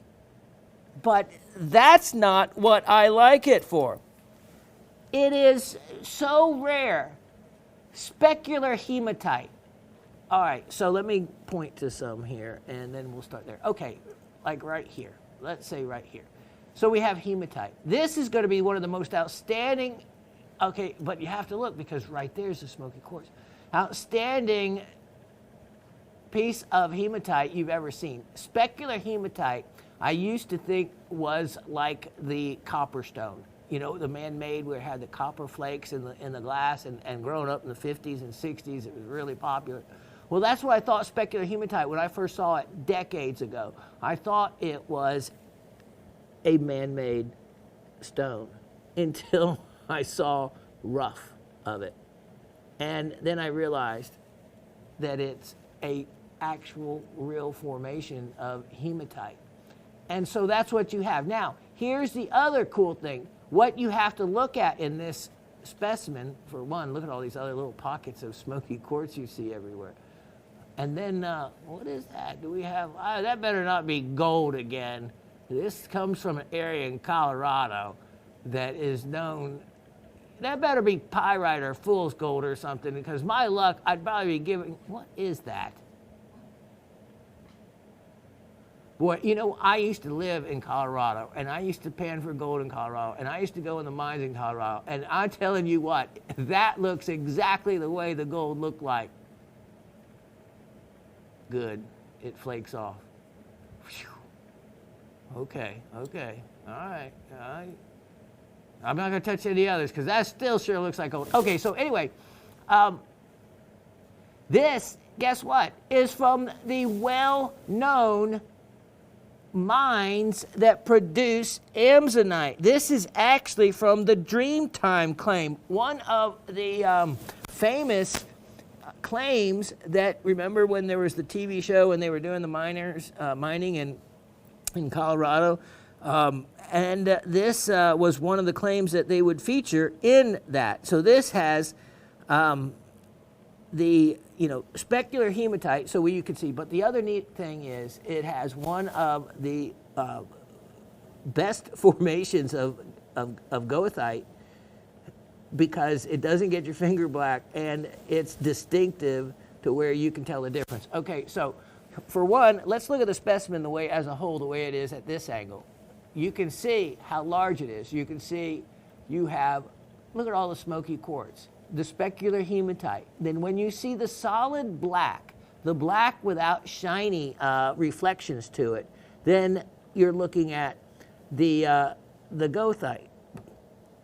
It's pronounced a little bit differently, whether it's goethite or girthite, they are all acceptable. Okay, and when you get the solid black areas, like let's look right here, right there, without any other, or right here. This is the goethite.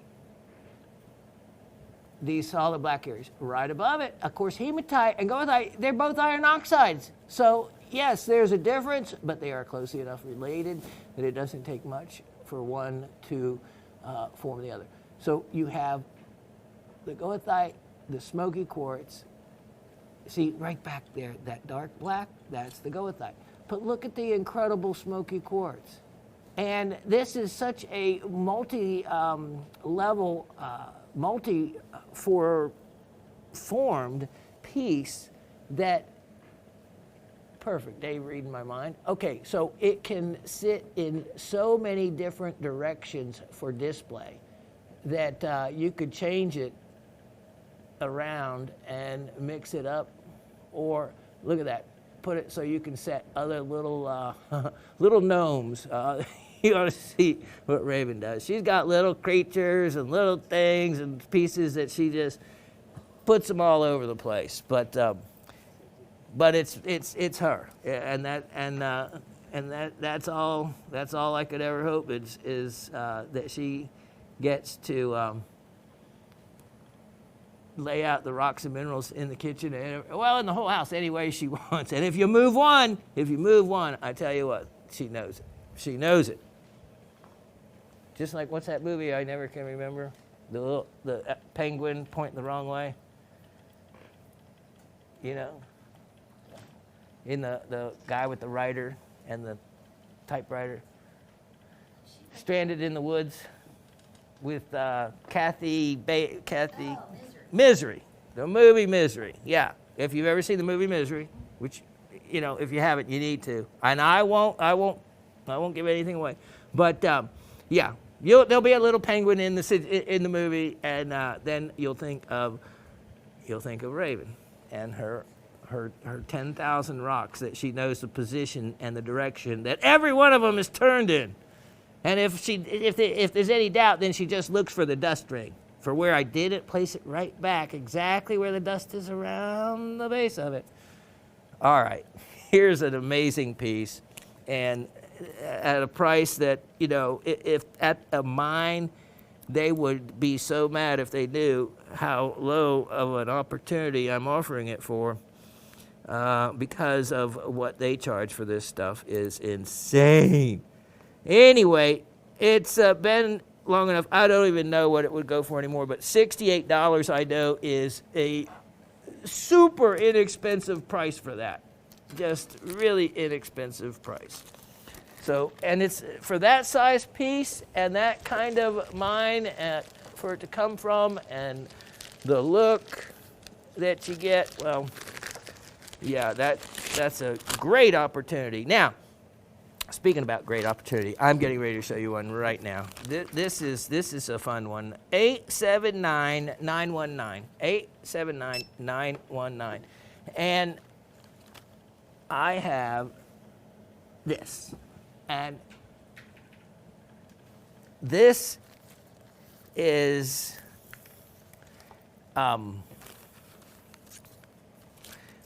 a very interesting piece because of those right there. Those right there.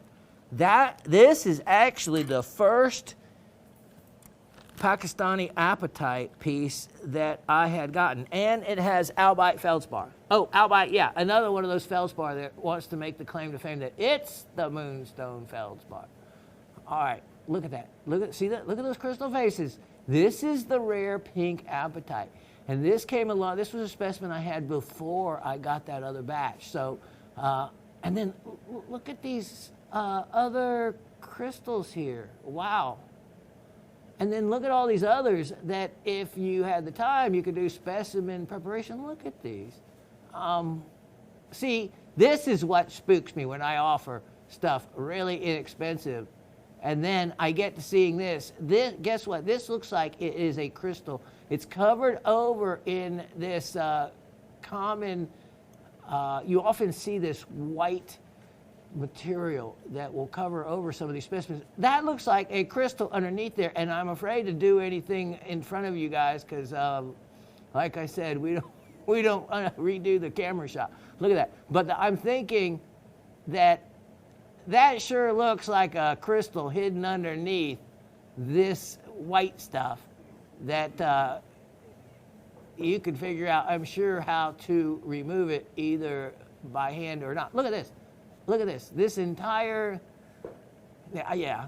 Now I'm spooked because I'm thinking that this is one that you can have fun in front of the TV, cleaning it up by hand, and then in the end have something really cool and that looks way better than it does now. Oh, look at this. Look at it on the bottom here. Look what I just found. Let me see if I can catch the light across these. Look at this. A whole beautiful little druzy play of druzy crystals that are interesting. So I wonder if there's anything else in there, but it looks like pretty much, here's the other side of it.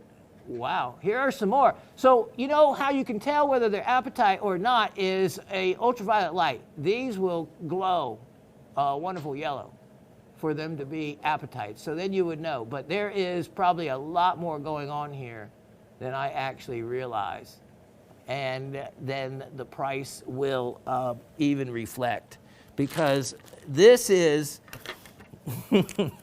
okay, so this is one of those deals. This is Shawn being tricky and testing you guys. $18.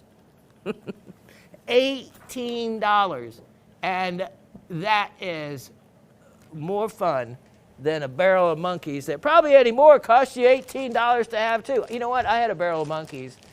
And those of us that are in my age know exactly what I'm talking about. Yes, there was such a thing as a barrel of monkeys. You could probably still get them.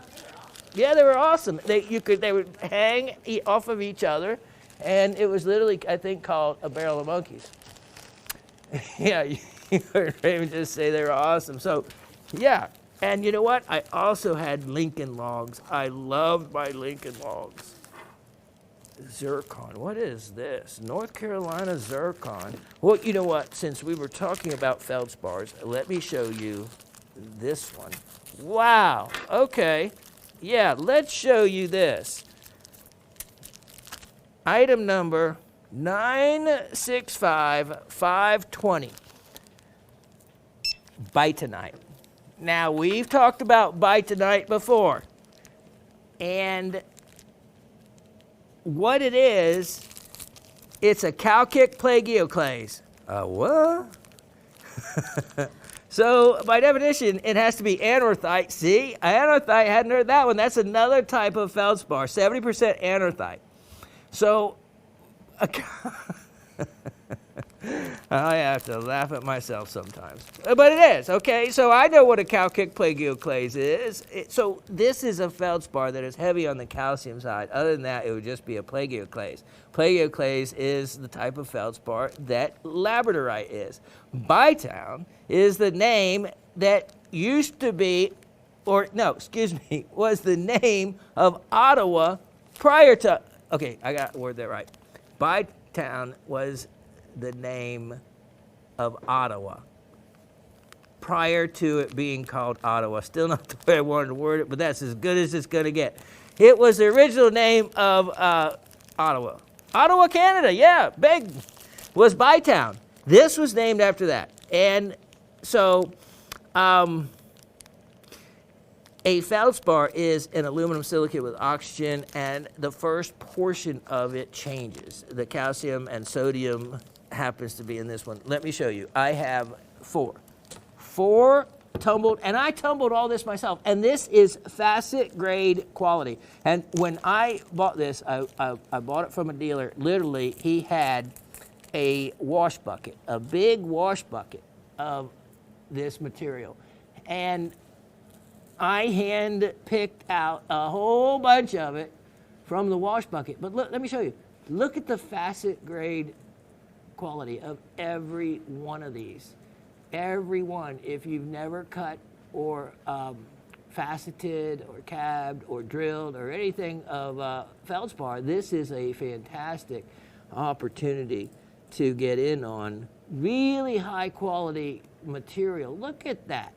With the tumbled is basically preformed, and these for any gem cutter would be fantastic. Or if you're creating a neat little scene, you could use these as in your little miniature Zen garden, like I have actually featured one a long time ago and have talked about, but that you can make. So anyway, I only have 4 of these parcels left.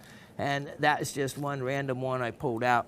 They are 100 carats of facet grade. I have tumbled them. I actually know exactly where they're from. They're from Chihuahua. I can't help but to say it that way. They're from Chihuahua, Mexico, and they're from the Dorado mine. The Dorado mine. And if you ever wondered years ago where all that orange diffused material came from, that was called by other names, but we won't go into that. But it was a diffused yellow feldspar, and this is where it came from. There was a big mystery about what the original material looked like and how it could be sold so inexpensively, blah blah blah. Well, this is how, because look at this. And I can sell this material. This is why, because these parcels I am offering now, there's only 4 left, and I am offering them at an incredible opportunity to get in on this material for only, let me see, 100 carat, okay, $28 a parcel. $28 a parcel for all that cutting material. So here, I'll show you the material in the bag so you can just see against my hand how much it is. Look at this. Look at this. And it's all the same quality. All the same quality. There's a big stone. And it cuts and facets beautifully because it's only a hardness of 6, so it cuts really quickly, polishes really well and quickly also. So, yeah, grab that. Grab that because where else you're going to find it, where you know exactly where it came from. And you know what? Hold on. Can we change that price? Make that price $24. There we go. $24. Now, that's a sale. That is a real cheap price.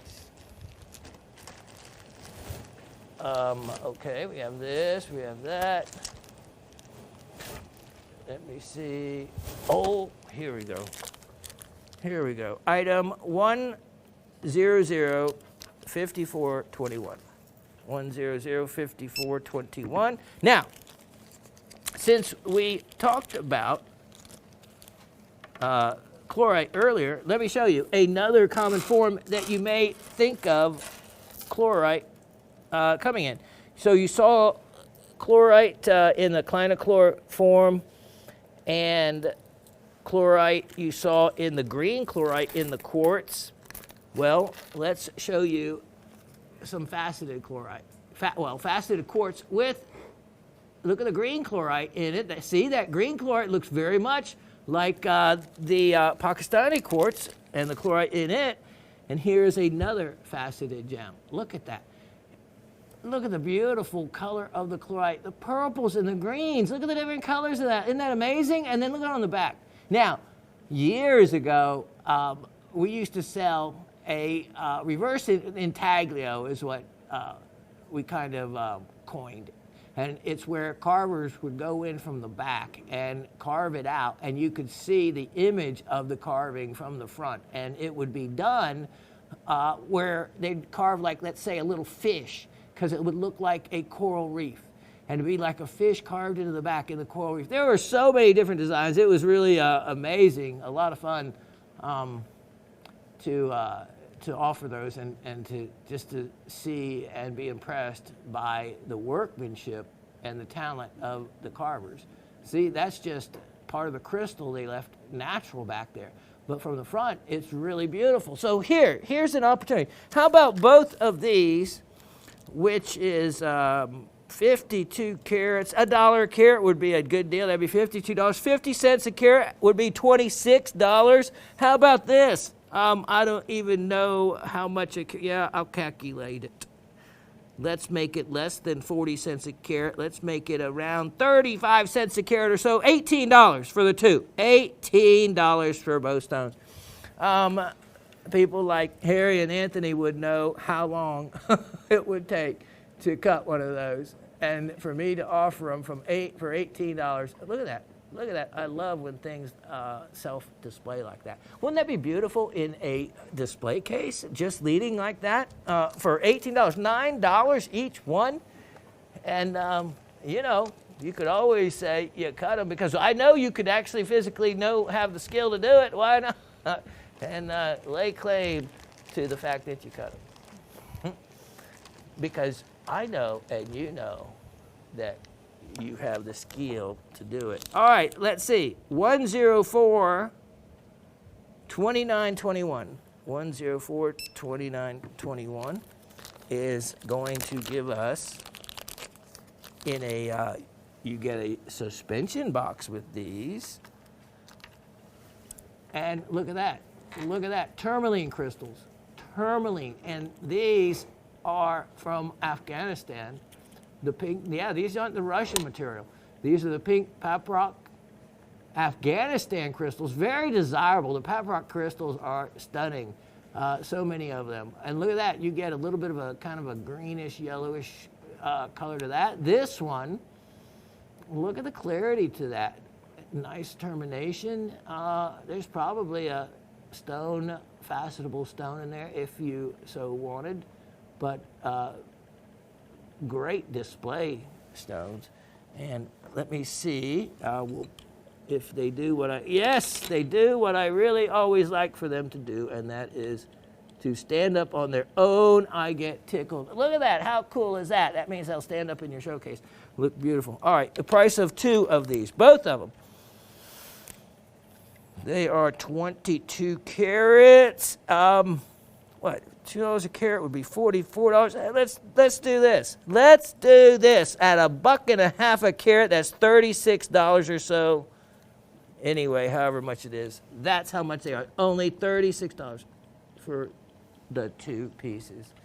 Look at that. Imagine if you ever been to a show. Well, don't go. You don't need to. Just watch me, and then believe me that at a show they would be. A lot more.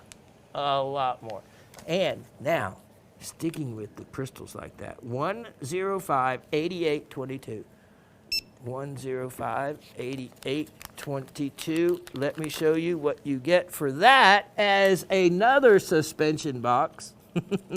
But there's something else in it. Look at this. Look at this goodie. Look at that. Let's see if it stands up.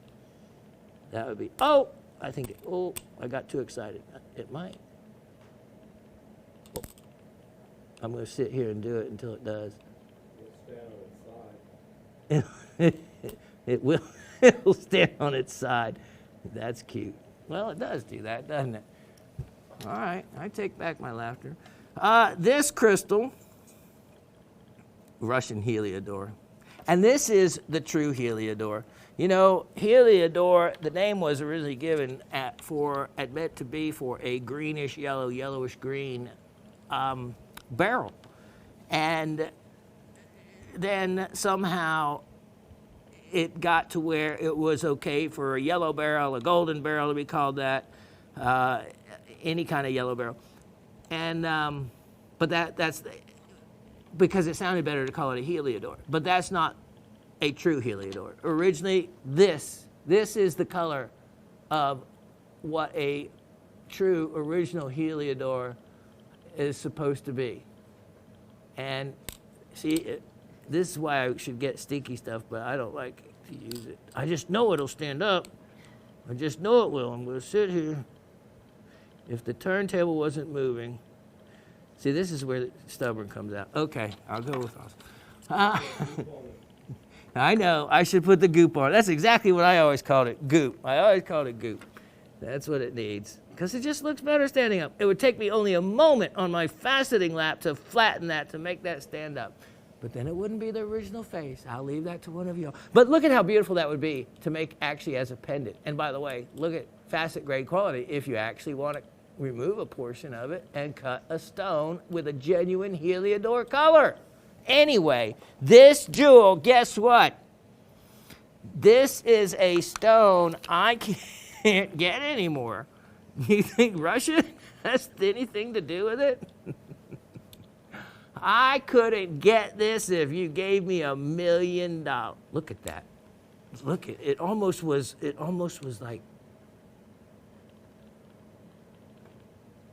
I said $1 million and okay, I give up. I'm stopping right there.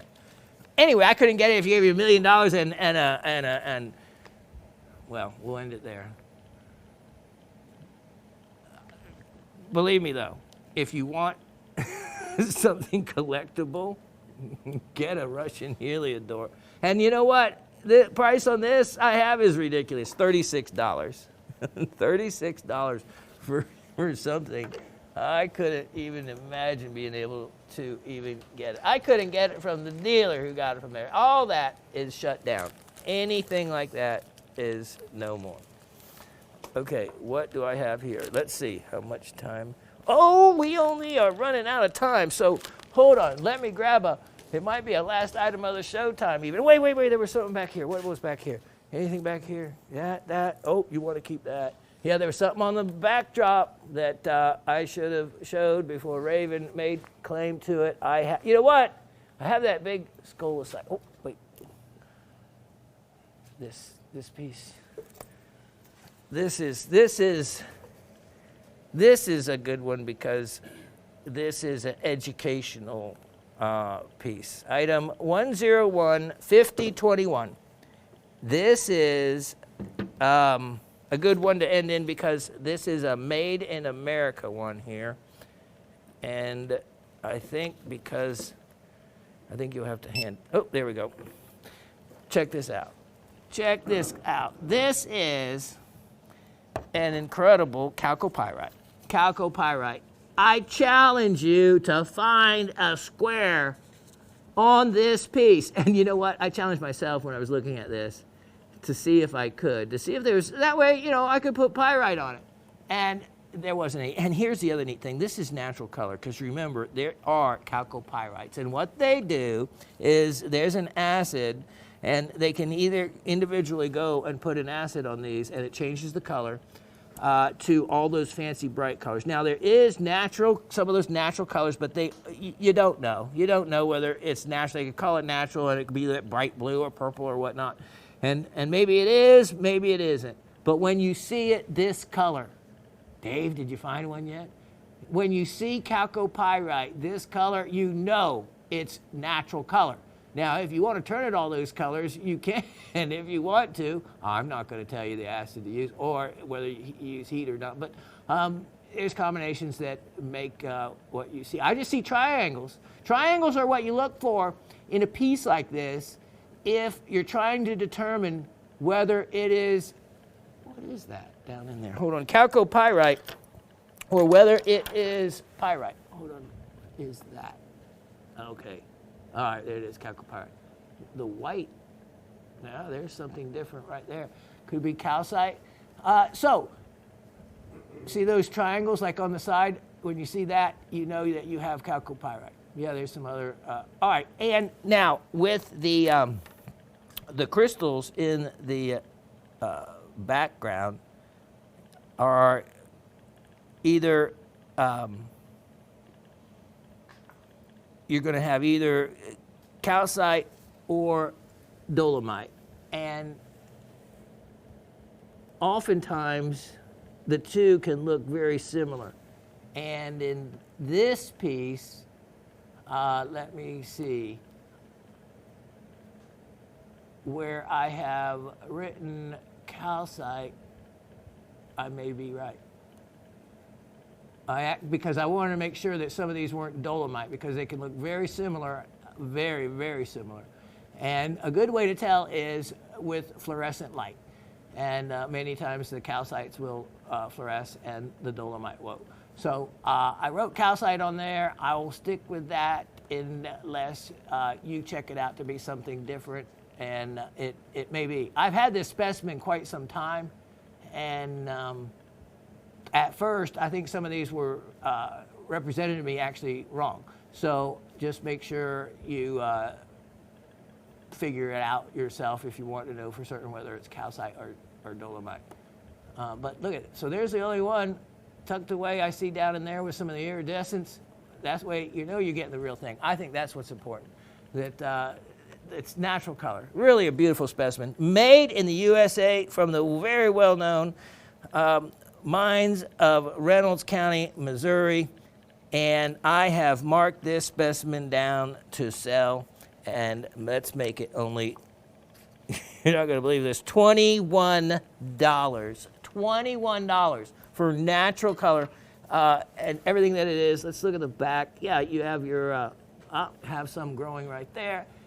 You have your quartzite. Just a really, really remarkable specimen to add to a Made in the USA collection. And with that, that'll end the show. I'll be right back with trivia question. Okay, so trivia time. And I hope you all enjoyed today's show and hope you take advantage of some of the pricing I did on those. And yeah, you'll, as much as I hate to part with some of them, but you'll be doing me a favor in the long run and help me out. So that's part of what it's all about. I get to talk some more than usual in our show, but I still have to sell some too. So thankfully you guys support the show and I appreciate that. Okay, so first question. Name 3 minerals that I featured that have copper in the chemical formula. 3 minerals that have copper in the chemical formula. Now, I know that lapis could appear to be one of those, but just don't use lapis. Throw that one out. Sometimes there's pyrite or chalcopyrite associated with it, but in general, in its chemical formula, copper is not so much a part of it. What is, though, remember, if you ever look it up, it's, I should do it as a trivia question, but it'd be kind of tricky. It's a sulfur-dominant alwine. So, but anyway, not counting, discard lapis as a choice. name 3 other minerals that I featured that have copper in the formula. Now, second question, name 3 minerals, I think I featured more than that, but name 3 minerals that are considered iron oxides. 3 minerals that are considered iron oxides. And that's it. That's easy, right? All right. So good luck to all. That was 3 minerals that I featured in today's show that would be considered iron oxides. All right. Good luck to all. And thank you again for your support, for your very, very kind and gracious comments that, yeah, real tearjerkers. But there's a lot of love. There's a lot of love, and I can just feel it. And it's a great feeling. And so keep the prayers going, keep the love going, and I'll keep the rocks and minerals coming at you. And I can't say enough how much I love all of you, and you are part of our family. Take care, and I can't wait to see you next week. Cheers.